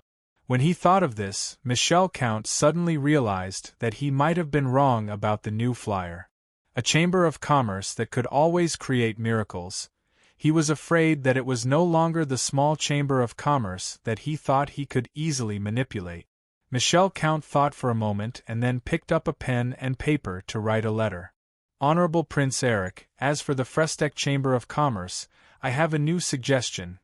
####. The next morning, everyone in the caravan got out of their tents as soon as the sun rose. Without needing Su Yi's orders, everyone quickly put away their things. After taking a few bites of their rations, they got into their magic cars and quickly set off in the direction of Seoul City. After what happened last night, no one was willing to stay here any longer. In this unfamiliar place, perhaps only by going to Count Samo's territory could everyone feel assured. When the motorcade set off, Hart led the 5 guards he had personally picked to escort the 3 captives from yesterday. He drove a transport magic car back to Banta City on the same road. According to Su Yi's orders, they wouldn't stop in any cities on the way and would try to be as secretive as possible. They would return to Banta City as quickly as possible and report what happened last night to Her Highness Seveni. Su Yi was worried that something would happen to the 3 captives on the way back, but after ISOs gave each of them a bowl of medicine, the 3 captives immediately fell asleep like they were dead. They couldn't make any movements at all, which made Hart's group much more relaxed. After the caravan parted ways, Su Yi led the rest of the magic cars to transport the goods at the fastest speed. In just a single morning, they left Lamart City and returned to the wide cement road. However, what Su Yi didn't expect was that, after the caravan drove for 2 hours, they suddenly found that the road in front of them was cut off. Although the road that appeared on the other side of the highway looked very wide, it was basically an old dirt and gravel road. Although by the standards of dirt and gravel roads, this road was considered smooth and the road condition wasn't bad, for a dirt and gravel road to appear on the main road between the 2 cities, Su Yi couldn't help being a bit surprised. I know, this should be the area of Basara City. A human researcher from the Magic Machine Development Center who was with Su Yi came from another city in the northeast province. Seeing Su Yi's confused look, he explained to him, Basara City is the poorest city in the northeast province, there isn't one of them. They can't even afford to build a road? Su Yi asked in a surprised voice.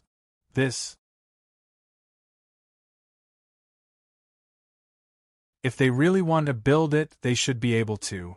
This researcher said with a bit of a sigh, but Basara City's old city lord Count Longley has always had a good reputation. It's said that he wasn't willing to increase the burden of the citizens by building roads, so he refused to raise funds to build roads like the other cities. Su Yi slightly knit his brows. He thought that from the perspective of a normal citizen, this decision could be praised as loving the citizens, but from the perspective of a city lord, it was clearly stupid. Building a road would cost at most several 100,000 gold coins.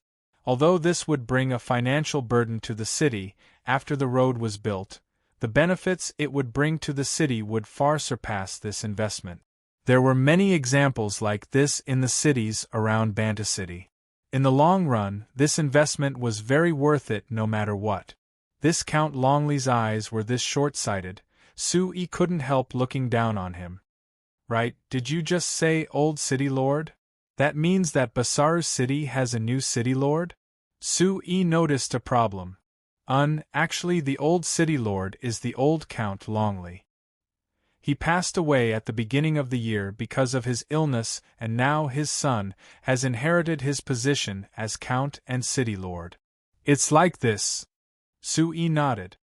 He thought of the information he received before. There were 3 cities in the northeast province that clearly supported His Highness Eric. They were Lamart City that the motorcade was stopped from entering yesterday, Basara City, and Delakatan City. If the one supporting His Highness Eric was the old Count Longley who had already passed away, would the young Count Longley who took over the position of City Lord change his attitude?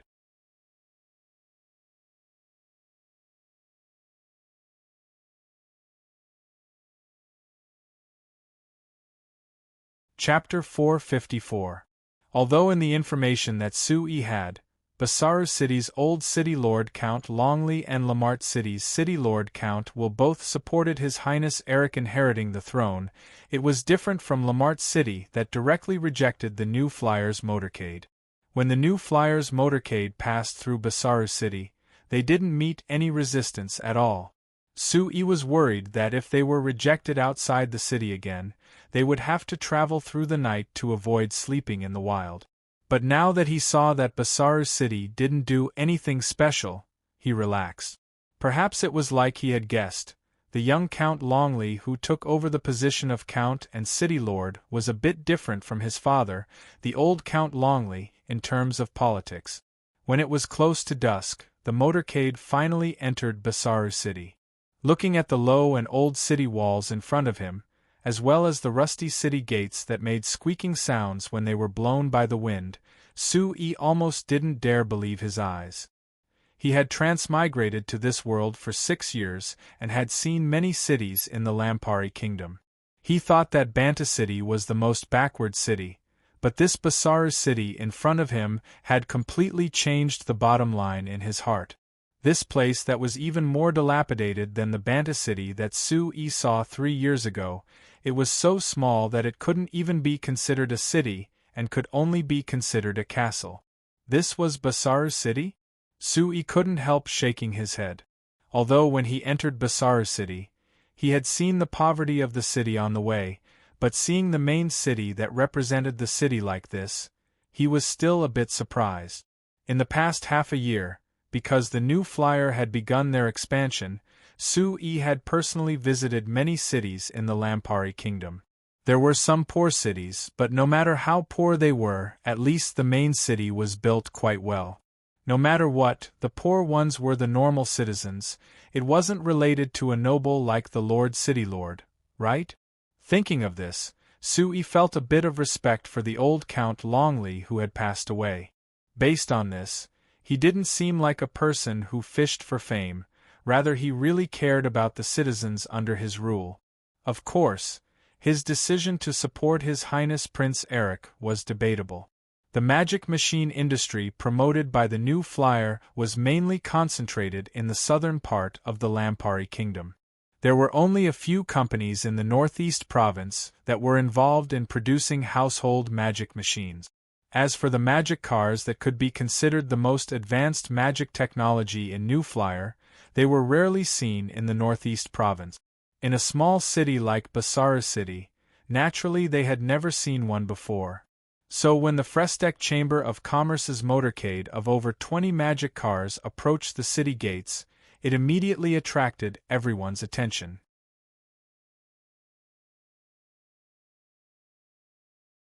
Seeing the transport magic car slowly stop in front of them, the gate guard was stunned. He looked up at the magic car that was twice his height in a daze and couldn't say a word for a while. It was not until Enkto jumped out of the car and walked up to him that the guard finally realized what was going on. He swallowed hard and coughed hard. Getting into his stance, he shouted solemnly, "Hey, where are you caravans from? What are you doing in our Basaru City?" And Kato handed over the caravan pass with a faint smile. The guard looked over it and his eyes opened wide in shock. The Frestec Chamber of Commerce? Looking at the magic cars behind them, the guard suddenly understood.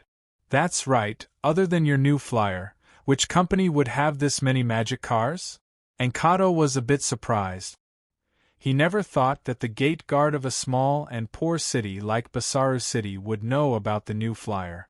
There was a bit of pride that filled his heart. Even this kind of person knew about the New Flyer. It could be seen how famous the New Flyer was in the kingdom right now. Right, we are the New Flyer from Banta City. We are preparing to transport goods to Seoul City and are passing by, so we want to stay here for the night. And Kato explained. Oh, The guard looked at the pass in his hand before looking at Encanto, and the motorcade behind Encanto before knitting his brows. It's not a problem to let you in, but with all these magic cars, I'm afraid I can't arrange everything after entering the city. Encanto was surprised to see the situation inside the city through the gate. He found that the road to the gate was very small and crowded, with the widest part being less than 4 meters wide and the narrowest part being less than 3 meters wide. Although it could barely fit the magic cars, with such a narrow road, the magic cars wouldn't even be able to make a turn. Moreover, this road was connected to the city gate, so it should be the widest road in the city. If this road was this narrow, it could be imagined what the other roads were like. Seeing this situation, Encanto was a bit troubled. After thinking about it, he had to come to the center of the motorcade to ask Sui for instructions. Sui was also curious why Encanto was talking to the gate guard for so long. After hearing Encanto's explanation, he was also a bit surprised. Although he already knew that Basaru City was small and short, he never thought that the situation inside the city would be this bad. Guild leader, I think we should just set up camp outside the city. Canby suggested. Canby suggested, anyway, we're already at the edge of the city, there shouldn't be any problems, right? Sui thought about it before nodding, that's fine.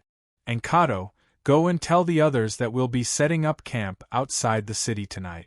But if they're not used to it, they can find an inn in the city to rest, the company will reimburse them.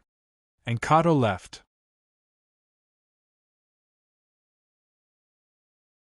Sui was silent for a bit before getting out of the car and going to the gate to discuss with the guard. Hearing that the motorcade wanted to set up camp outside the city, the guard was a bit hesitant. I'm afraid this isn't good. If you stop outside the city, you'll hinder others. After knowing that Sui was the new Flyers chairman, the guard's tone couldn't help becoming a bit weaker. If it was anyone else who made this request, they would have already been chased away. We'll choose a place where we won't hinder others. Just give us a piece of empty land, Sui patiently explained, and we'll only be staying for one night. We'll leave tomorrow morning. I don't think it'll be a problem. Seeing that the guard was still hesitating, Sui looked left and right before tugging at the guard. With his back facing the others, he took out a money pouch from his bosom and handed it over. Just treat this money as our entrance fee, but we won't be entering the city. What do you think? The guard glanced at the money pouch in Sui's hand. He could tell that the money pouch contained far more than the entrance fee they should pay. He couldn't help but swallow his saliva and look left and right. He snatched the money pouch from Sui's hand and coughed lightly before saying with a stern expression, "All right, since you're in trouble, I won't make things too difficult for you. Go to the side and find an empty space to settle down. Remember, you can't hinder others." Sui agreed with a smile. Just as he turned to leave, he suddenly noticed that the guard's expression had changed drastically.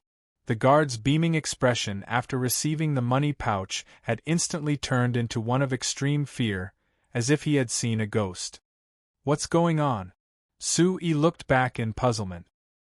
He looked in the direction that the guard was staring at and saw a horse carriage rushing over from the distance, leaving behind a cloud of dust. Wait.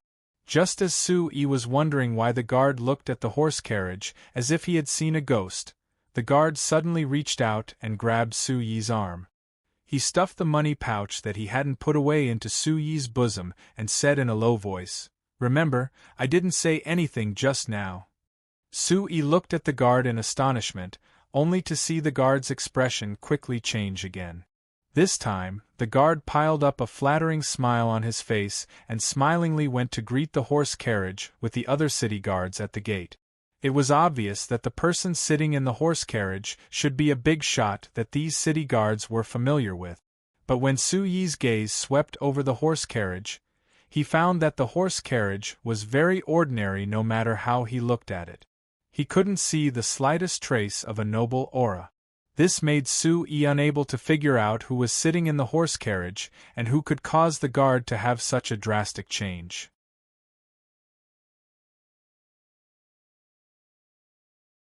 Not long after, the horse carriage quickly passed through the dirt and gravel road, leaving behind a cloud of dust. However, it directly ignored the city gate guard and the other city guards who came to greet it. It didn't slow down in the slightest as it passed right in front of Su-yi. Su-yi frowned slightly. He raised his right hand and circulated the magic within his body. He used flowing wind to disperse the large amount of dust brought by the horse carriage. After the dust settled, a middle-aged man who looked to be in his 40s jumped down from the horse carriage. He grabbed Su-yi's hands and said with a face full of excitement, "Chairman Su, I finally caught up to you." Su-yi looked at the middle-aged man in front of him in astonishment. He discovered that the man's face was full of exhaustion. The clothes he wore looked to be of good quality and were wrinkled. However, he was in high spirits and his eyes were full of joy. "You are... Oh, I forgot to introduce myself." The middle-aged man adjusted his expression and pointed at Basaru City behind Su-yi and said, "Chairman Su, please allow me to introduce myself. I am the current city lord of Basaru City, Count Levi Longley. This is our first meeting. I hope Chairman Su can take care of me in the future." Su-yi sized up this middle-aged man in front of him who didn't have the aura of a noble at all. From the surprised looks of the city guards and city guards, he could tell that this middle-aged man wasn't lying. He was indeed the city lord of Basaru City, Count Longley. But what made Su-yi very confused was that Basaru City was clearly the side that supported Prince Eric. Why would they be so polite to him, the chairman of New Flyer? Why would they be so excited after seeing Su-yi? Could it be Su-yi's plan from before had become a reality?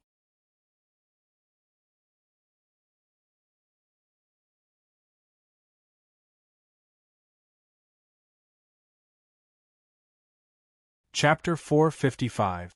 No matter how much old Count Longley thought about the commoners and wasn't willing to be extravagant, he was still a noble in the end, so there were some things that couldn't be avoided. For example, the large private manor that every noble family had. "Chairman Su, please come in." Count Longley warmly welcomed Su-yi into the manor and called over several servants to bring the magic cars and New Flyer staff in, settling them down. "The conditions of this manor aren't that good. I ask Chairman Su to forgive me." Su-yi shook his head with a smile. "No matter what, it's much more convenient than camping in the wild, isn't it?" After pausing, Su-yi softly added, "Not to mention that in this manor, there's no need to worry about meeting any danger." Count Longley stopped and looked at Su-yi. After hesitating a bit, he looked around and signaled to Su-yi to come with him. The two entered a small room on the side of the manor, and after the servants gave them hot tea, Count Longley waved his hand to have the servants leave.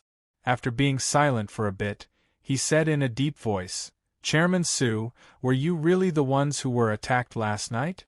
Su-yi revealed a faint smile. "Why do you say as expected?" "Because since yesterday I've been following your motorcade. In the end, this morning I saw some." Count Longley knit his brows. "A regretful scene, only regretful?"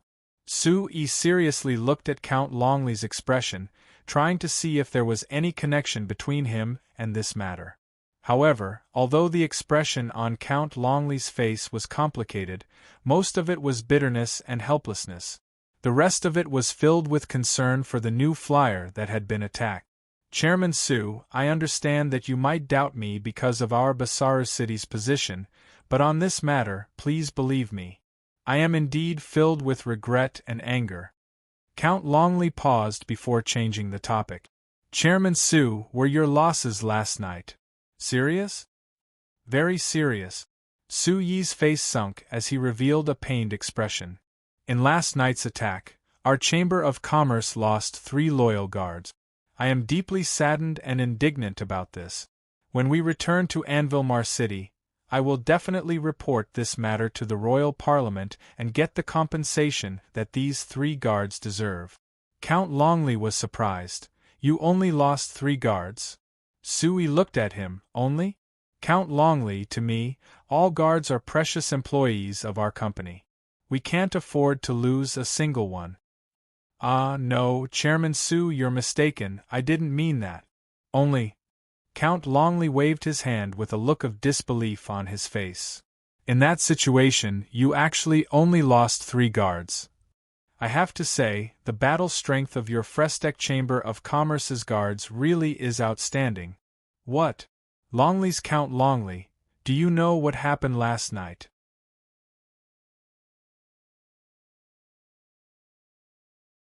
Count Longley quickly shook his head. No, I just calculated it based on the traces of the battle I saw this morning. If my guess isn't wrong, it should have been a group of elite cavalry that ambushed you. Did you calculate this? Sui looked at Count Longley with a smile that wasn't a smile. Seeing Sui act like he didn't believe him, Count Longley revealed a helpless smile. He didn't know how to continue. He didn't speak and Sui also didn't speak. The room fell into silence. After the awkward atmosphere lasted for a while, Count Longley gave a cough and a smile appeared on his face again. He asked Sui, Chairman Su, your destination this time is Seoul City, right? That's right. Sui nodded. Last time I went to Seoul City and met Count Samyet. He mentioned that he would invite your new flyer to invest in Seoul City. If my guess isn't wrong, the goods you're transporting this time are related to this? That's right. Sui put down the teacup and looked at Count Longley. He thought that since he took the initiative to ask about this, could it be that he had some special thoughts like he had guessed before? Count Longley pondered for a moment before asking, then Chairman Su, can you tell me how much money your company is planning to invest in Seoul City this time? Sui revealed a faint smile and raised a finger. The initial investment is 1 million gold coins. 1 million gold coins? Count Longley's eyes widened and his breathing became a bit faster. It seemed like even with his identity as a city lord, he was shocked by this amount. And it's only in the initial stage? That's right. Our final goal is to build a production base in Seoul City that belongs to our company. We'll use Seoul City as the center of our company in the northeastern part of the kingdom.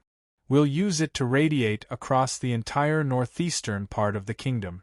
We can even trade with the surrounding countries and regions here. 1 million gold coins can only be considered an initial investment. In the final estimate, I feel that the total investment won't be less than 5 million gold coins. Sui said. 5 million gold coins.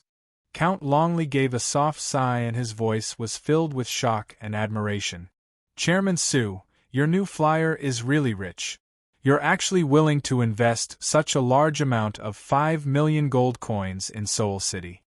Sui chuckled. I'm a merchant. Investing money is naturally to make money. I'm confident that if I invest 5 million gold coins in Seoul City, I'll definitely make more than 5 million gold coins in the future. I believe Chairman Su can do it. Count Longley nodded before asking, but Chairman Su, can I ask you another question? Please ask.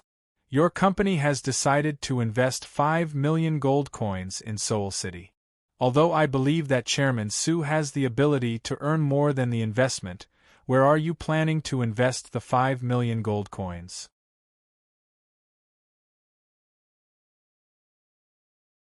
Can Seoul City develop as quickly as Banta City with your company's investment? Count Longley asked with a serious expression. I'm not 100% certain about this. Whether a city can develop quickly, other than needing investment, the most important thing is that the people making the decisions are strong enough. Of course, when Count Samo was Banta City's city lord, I had many good experiences working with him. I believe that in Seoul City this time, we'll be able to have a good cooperation. I think that as long as we can take care of some details, Seoul City's rapid development can be predicted. Hearing Su Yi's response, Count Longley fell into deep thought.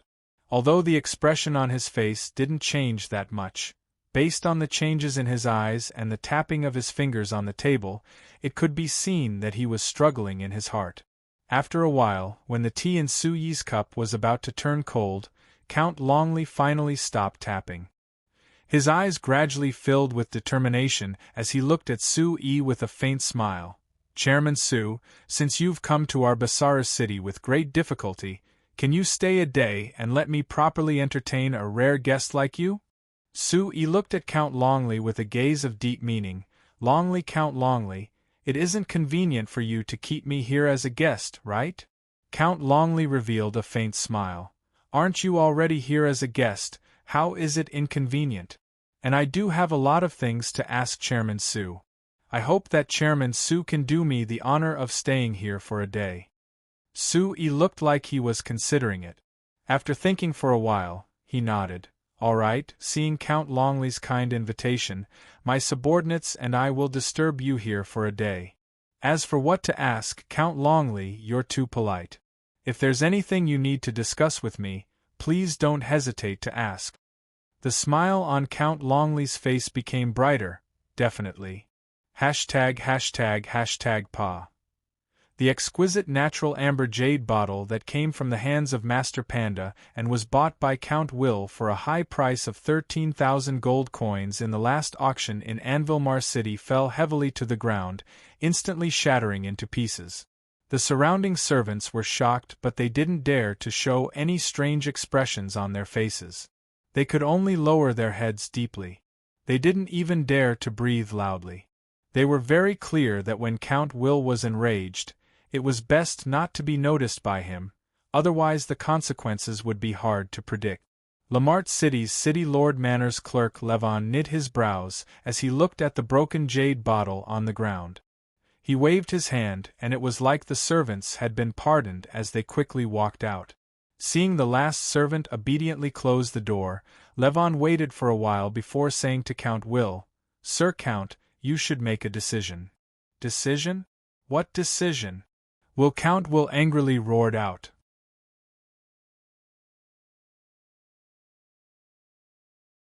"Attacking the new Flyers motorcade in my territory? It even attracted those brats from the Sack Kingdom. He's trying to King kill me. That dog Michel. This matter must have been done by that old fox. I'm not done with him." Levon deeply knit his brows. After thinking about it, he said with a sigh, "Sir City Lord, if this matter really was done by Count Michel, I think that we definitely won't be able to find any evidence. Moreover," Levon gave a bitter laugh before continuing, "I suspect that he might have done this under the orders of His Highness." "The orders of His Highness?" Count Will was stunned. After thinking about it, there was a bone-chilling look in his eyes. "Why would His Highness want to harm me? What benefits does this bring him?" No, His Highness might have just wanted to get rid of the Frestec Chamber of Commerce, and Count Michel choosing to do this in our Lamart City was just his own decision. Levon analyzed. Count Michel has always been competing with Sir City Lord for the control of the Northeast Province, so if he can use this matter to take you down, he will have achieved his goal. Even if he can't take you down, as long as the kingdom's parliament is wary of you, he can also achieve his goal. In his dreams. Count Will gave a cold snort. He walked around the room in deep thought before waving his hand at Levon. Levon immediately came over. Count Will came to his ear and said in a soft voice, "Listen well, this time you're going." After hearing Count Will's orders, Levon looked at him in surprise. If he really followed Count Will's orders, wouldn't that mean that the relationship between Lamart City and Delacaton City would completely break? But seeing Count Will's dark face and the fierce look in his eyes, Levon didn't dare say a single word. He was very clear that Count Will in this state was the most dangerous.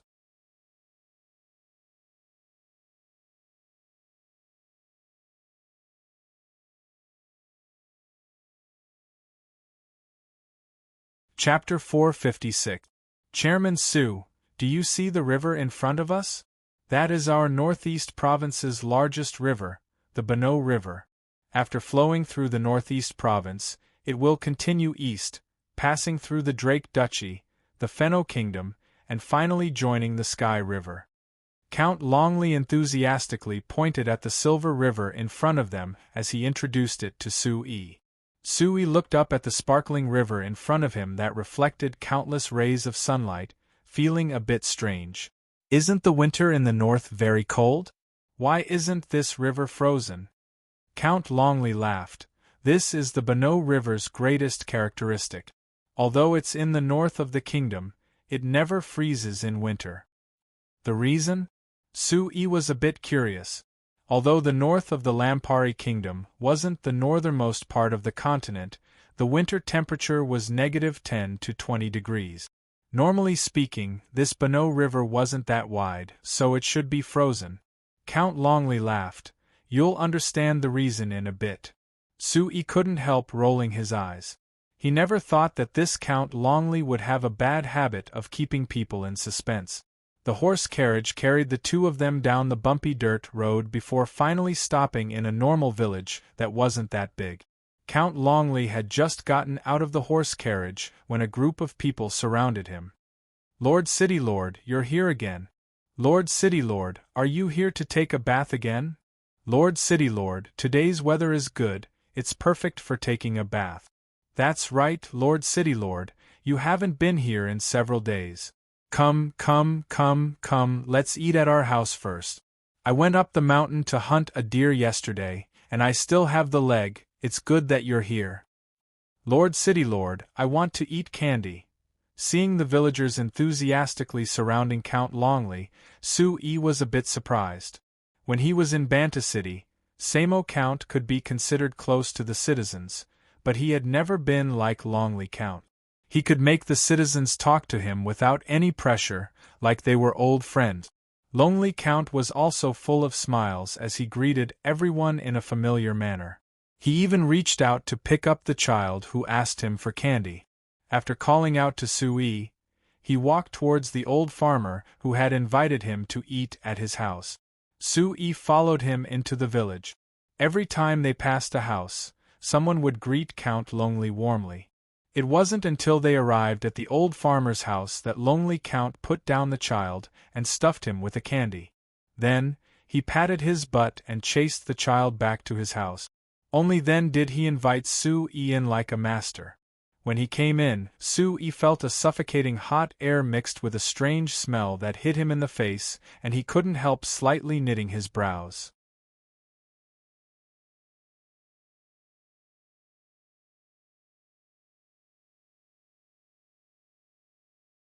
A mouthful of fragrance exploded in his mouth, and Sui couldn't help but give old Hal a big thumbs up.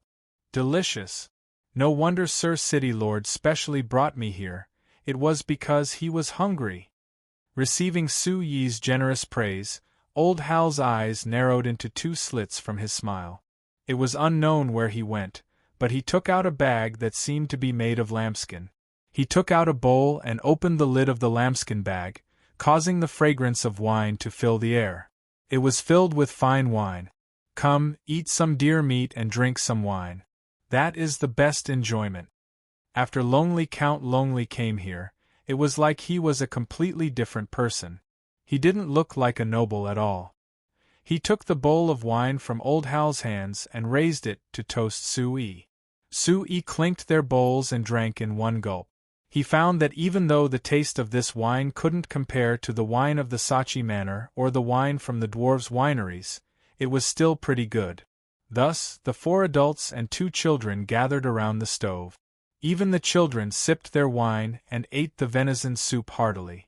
In a short while, they had finished the entire pot of venison, not even sparing a single drop of soup at the bottom of the pot.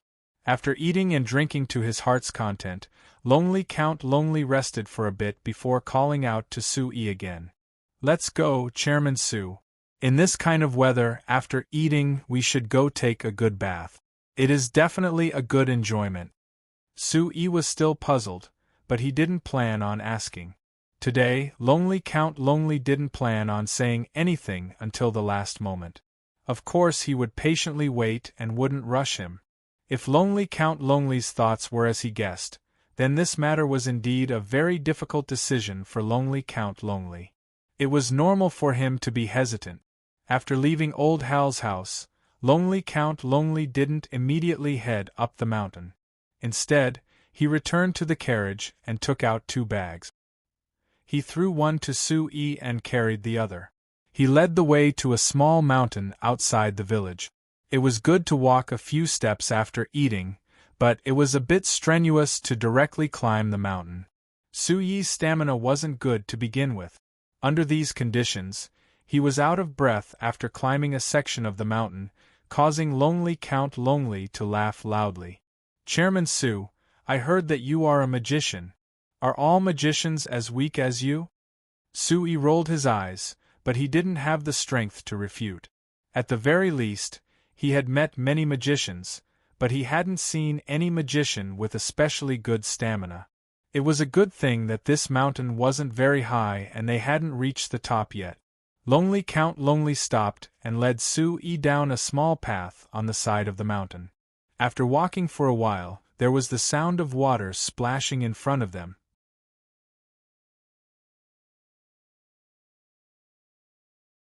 There was also a thick mist of water vapor floating in front of them. Seeing this scene, Sue was shocked. Why did this look so much like the thing he would occasionally experience on Earth? After walking for a while, the water vapor became even thicker, but they could clearly see that there was a pool of water over 100 square meters on the side of the mountain. The water in the pool clearly had a certain temperature. In this cold weather, it emitted a thick heat that dyed the surroundings of the pool like a paradise. That's right, this was actually a hot spring. Seeing Sue in a daze, Lonely Count Lonely laughed and said to Sue, "Chairman Sue, you are a southerner, so this should be your first time seeing our specialty hot spring, right?"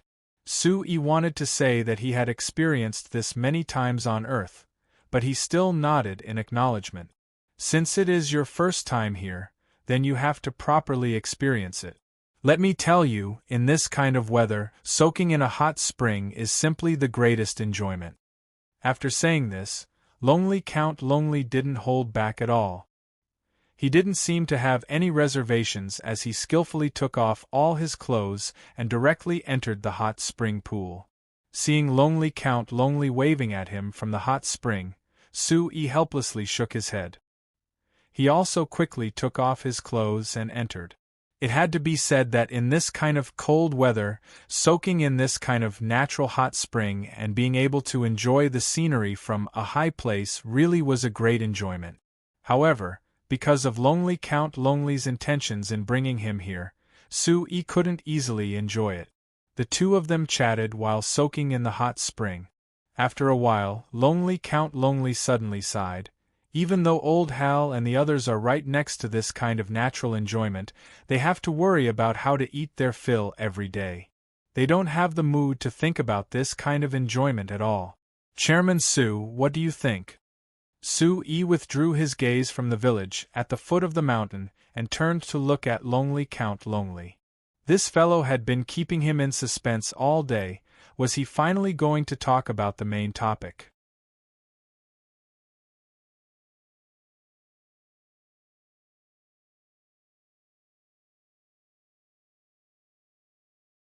Chapter 457. 2 days later, the new flyer motorcade left Basaru City after 3 days and headed on the road to Seoul City. The medium-sized magic car kept bumping along the dirt road outside Basaru City, causing Sue and the other Magic Machine Development Center researchers to sway. The researchers were led by the dwarf Camby. They were using this time to discuss the work they were about to do after arriving in Seoul City, making the atmosphere in the car very lively. However, Sue was very silent. He turned to look at the scenery outside the window and slightly knit his brows, falling into deep thought the entire time. Looking over the dilapidated houses on both sides of the road, Sue's expression became more and more serious. He was currently faced with an important choice, but because of his worries, he couldn't make his decision. Canby on the side stopped his discussion and turned to see the strange look on Su Yi's face. He couldn't help asking, "Chairman, what is wrong with you? Since you went out with Longley Count the day before yesterday, why do you always have this expression? Could it be that Longley Count did something that made it hard for you?" Su Yi gave a bitter laugh and shook his head. "Although it isn't wrong to say that Longley Count made it hard for me, the truth is that I made it hard for myself." "What do you mean?"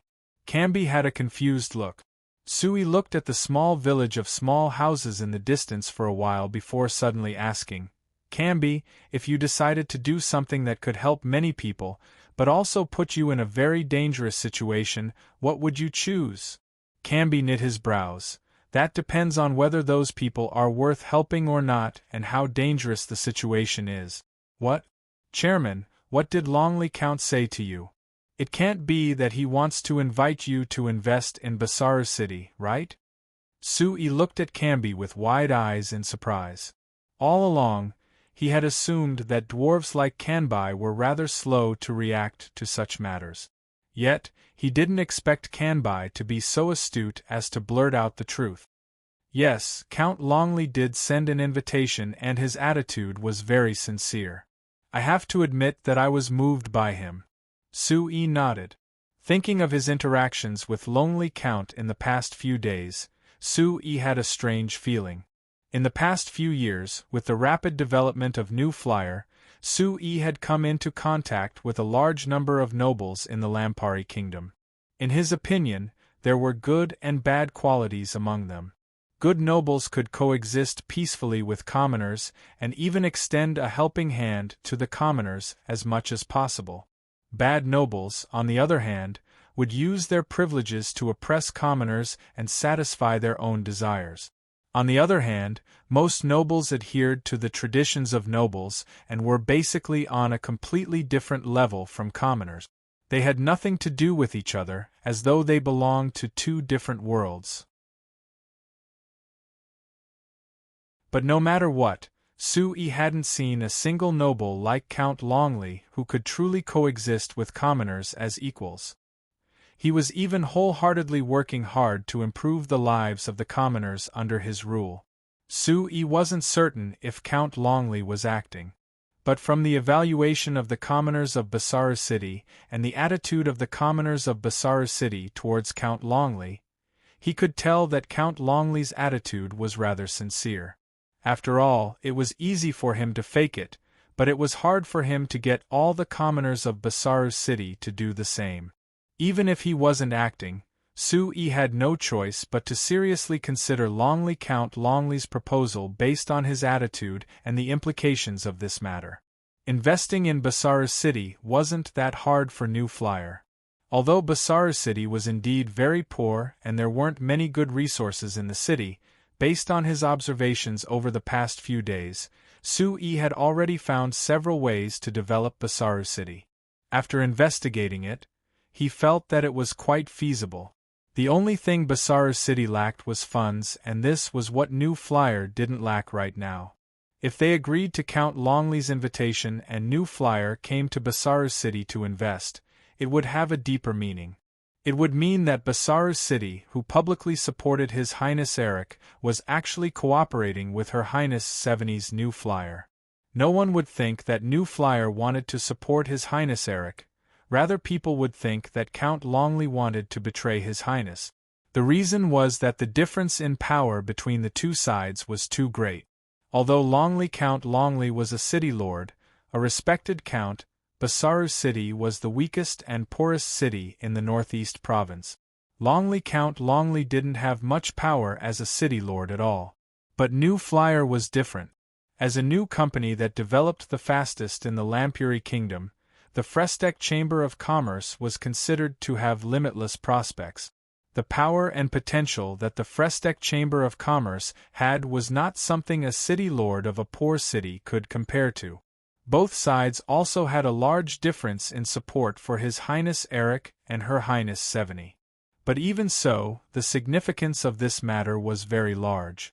If Count Longley really chose to invite New Flyer to invest in Basara City and cooperate with New Flyer, It would be considered a betrayal by His Highness Eric's side. Moreover, this was a bad start for many people. It meant that the side that supported His Highness Eric wasn't a solid board and there were internal divisions. If this matter became reality, Sue could imagine how angry His Highness Eric would be and how serious the consequences would be. So when he heard Count Longley clearly invite him, even if Sue was already prepared, he was still very surprised. Count Longley, are you certain you want to do this? Are you certain you know what the consequences of this will be? Sue still remembered the bitter and helpless expression on Count Longley's face when he answered this question, as well as a deep determination. Of course I know. But compared to the survival of the tens of thousands of people in Basaru City, what does a mere betrayal count for? For this goal, our Longley family has already worked hard for several generations. Now that there is a chance in front of me, if I don't grab it, how could I face my family's seniors? How could I face the people of Basaru City? Are you certain that if you do this, your father will know in the underworld and won't think you're betraying him?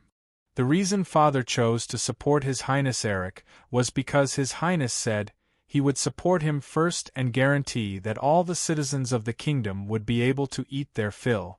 But in order to obtain military merits for himself, he doesn't care about the lives of the citizens and is adding a large burden to Basaru City that they can't bear. If Father was still here, he would be the first one to reprimand him. Count Longley's clear answer allowed Sue to understand why he would make this choice that would shock everyone, but it also made it hard for Sue. Walking around Basaru City with Count Longley over the past few days naturally wasn't to play, rather it was to investigate the environment of Basaru City under Count Longley's lead. In these few days, Sue found that Basaru City really was the poorest city in the Northeast Province. Not to mention most of the normal farmers outside the city being like Old Hal's family, unable to solve the most basic problem of food and clothing. Even the citizens with slightly better family conditions could only barely survive. Not to mention the rapidly developing Banta City, it couldn't even compare to any of the cities Sue had been to. Sue of course hoped that with the investment of the new flyer, Basaru City would develop and improve the lives of these poor people. But if he did this, not only would Count Longley face serious problems, Sue would also face problems. His Highness Eric's side would think that Count Longley was betraying them, but they would also think that new flyer was provoking them and even challenging them. If they really did this, it would break the fragile balance between His Highness Eric's side and Her Highness Seveni's side. It would make the two sides that could barely coexist truly stand against each other. Sue couldn't bear the heavy responsibility of splitting the Lampari kingdom, so he couldn't easily agree to Count Longley's request. He could only tell Count that he would consider it and leave him with a trace of hope. As for whether he would agree or not, Sue had to return to Banta City and discuss this with Her Highness Seveni. This matter wasn't just the matter of the new flyer company.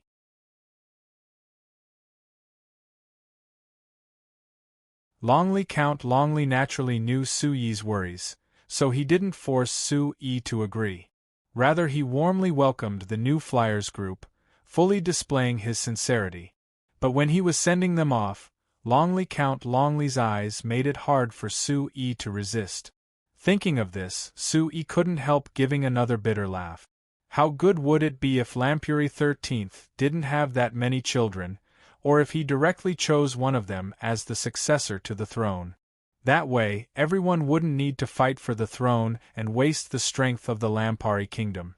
Now that the Lampari kingdom had become like this, he as the king should be the one to take responsibility. However, after all this time, His Majesty had stayed out of this. He didn't make any final decisions and didn't show any favoritism.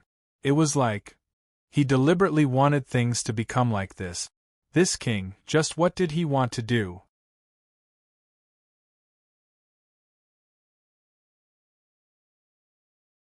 Chapter 458. Today was a rare warm winter day, But Lampuri 13th didn't choose to enjoy the sun in the kingdom's back garden like usual.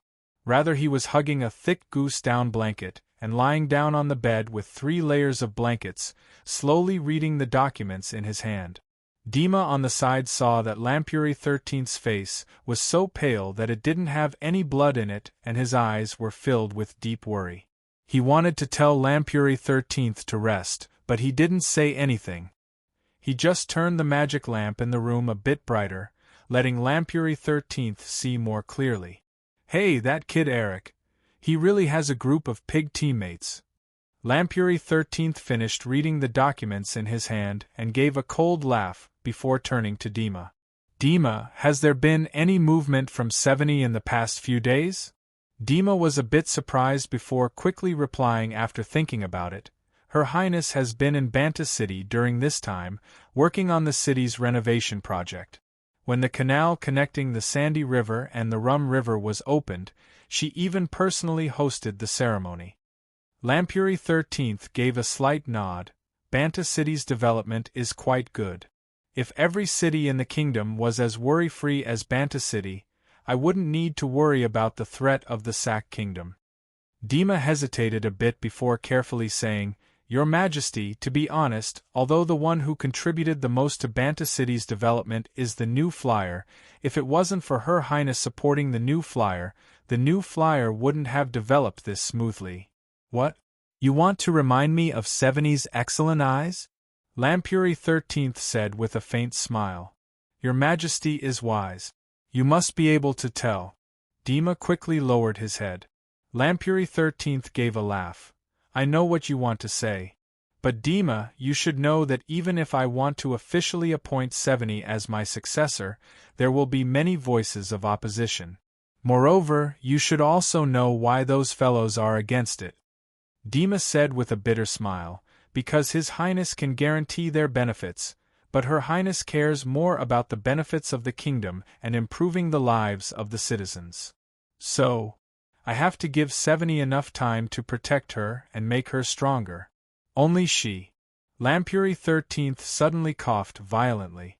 Dima hurriedly picked up a cup of warm water and handed it over. Lampuri 13th drank 2 mouthfuls of water before knitting his brows and pointing at the cabinet across from the bed. Go get that.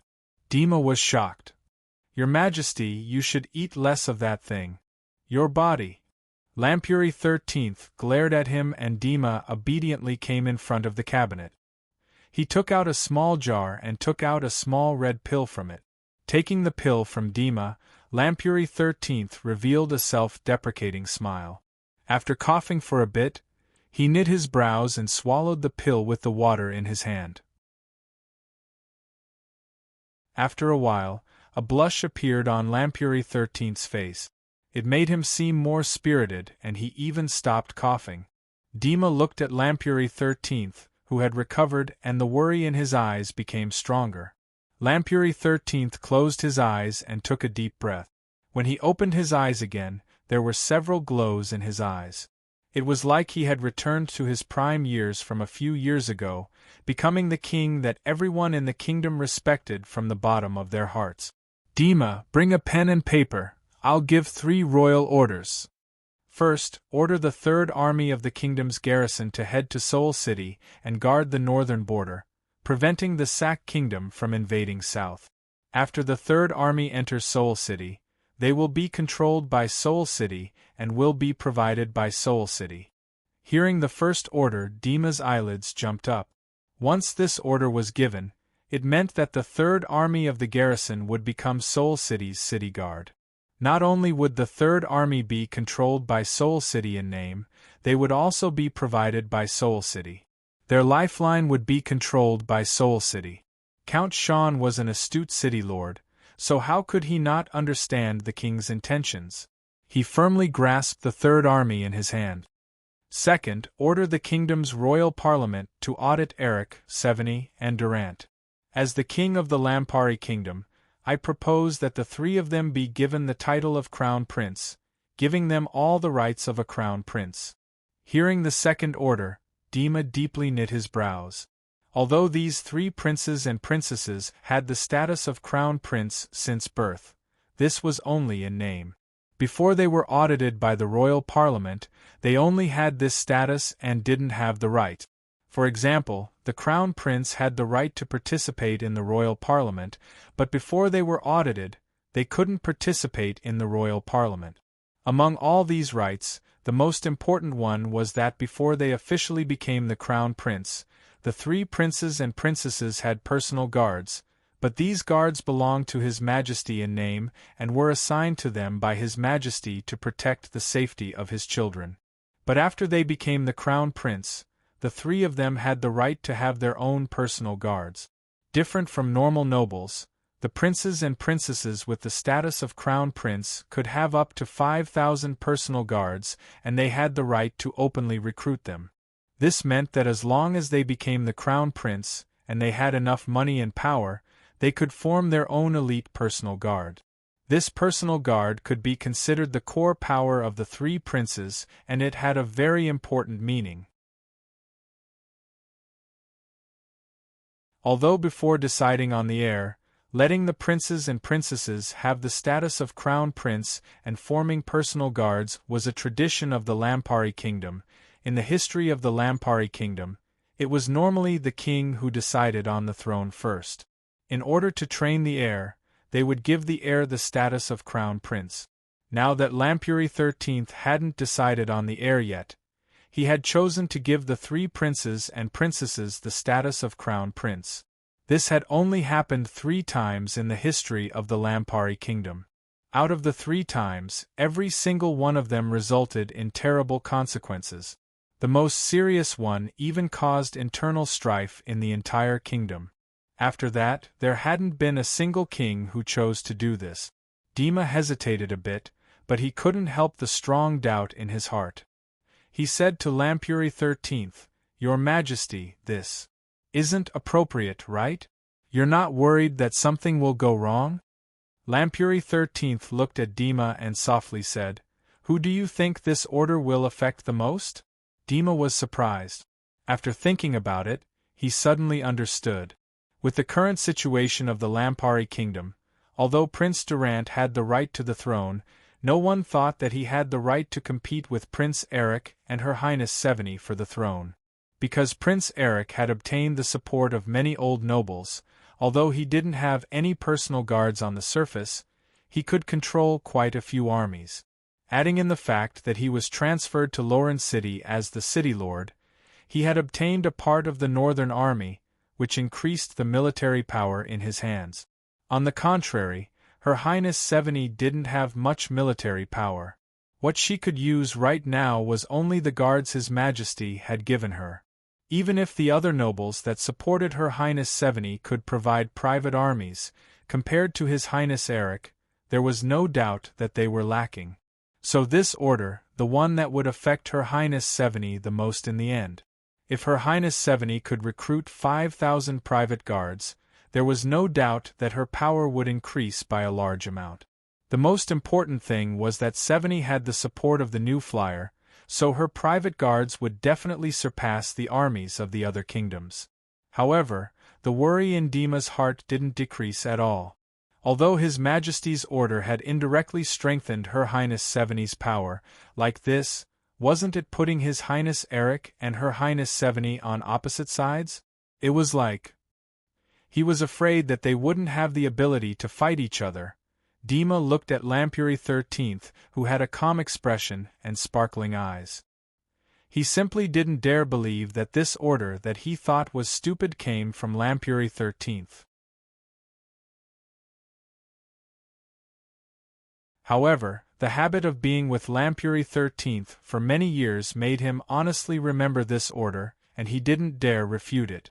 Seeing the doubt that couldn't be hidden on Dima's face, Lampuri XIII revealed a faint smile and didn't plan on explaining. After Dima recorded the second order, he paused before continuing. Third, have the kingdom's business department re-examine the surrounding countries and make a report on the feasibility and safety of trading with the surrounding countries. Dima was stunned. He never thought that the third order would suddenly change to business. Your Majesty, are you planning on opening the kingdom's foreign trade? Dima asked. When discussing this, Dima's tone was much more relaxed. That's right. Lampuri 13th nodded. The reason why we didn't open it before was because our kingdom was behind the surrounding countries. If we opened it, the merchants of the other countries would suck the money of our kingdom's citizens dry. But now, it's our turn to take their money. Dima's expression was a bit strange. Your Majesty, aren't you too confident in New Flyer? The only company in our kingdom that has an absolute advantage over the other countries is them, but with just them, I'm afraid they can't take on this heavy responsibility, right? Lampuri 13th gave a soft snort. That fellow Su-E is more daring than you think. Even without the support of the kingdom, he has already reached out to many of the surrounding countries. Now, I'm helping him because I want him to develop faster, so that he won't be swallowed by those fellows if he stays in the kingdom. Dima knit his brows as he looked at Lampuri 13th. He thought that if your Majesty is worried that New Flyer will be swallowed by others in the kingdom, then aren't you worried that New Flyer will go outside the kingdom and be swallowed by those greedy fellows in the other countries? You're tuning in to the Phoenix Knights YouTube channel. Don't forget to subscribe and join us on this journey to catch the most captivating stories.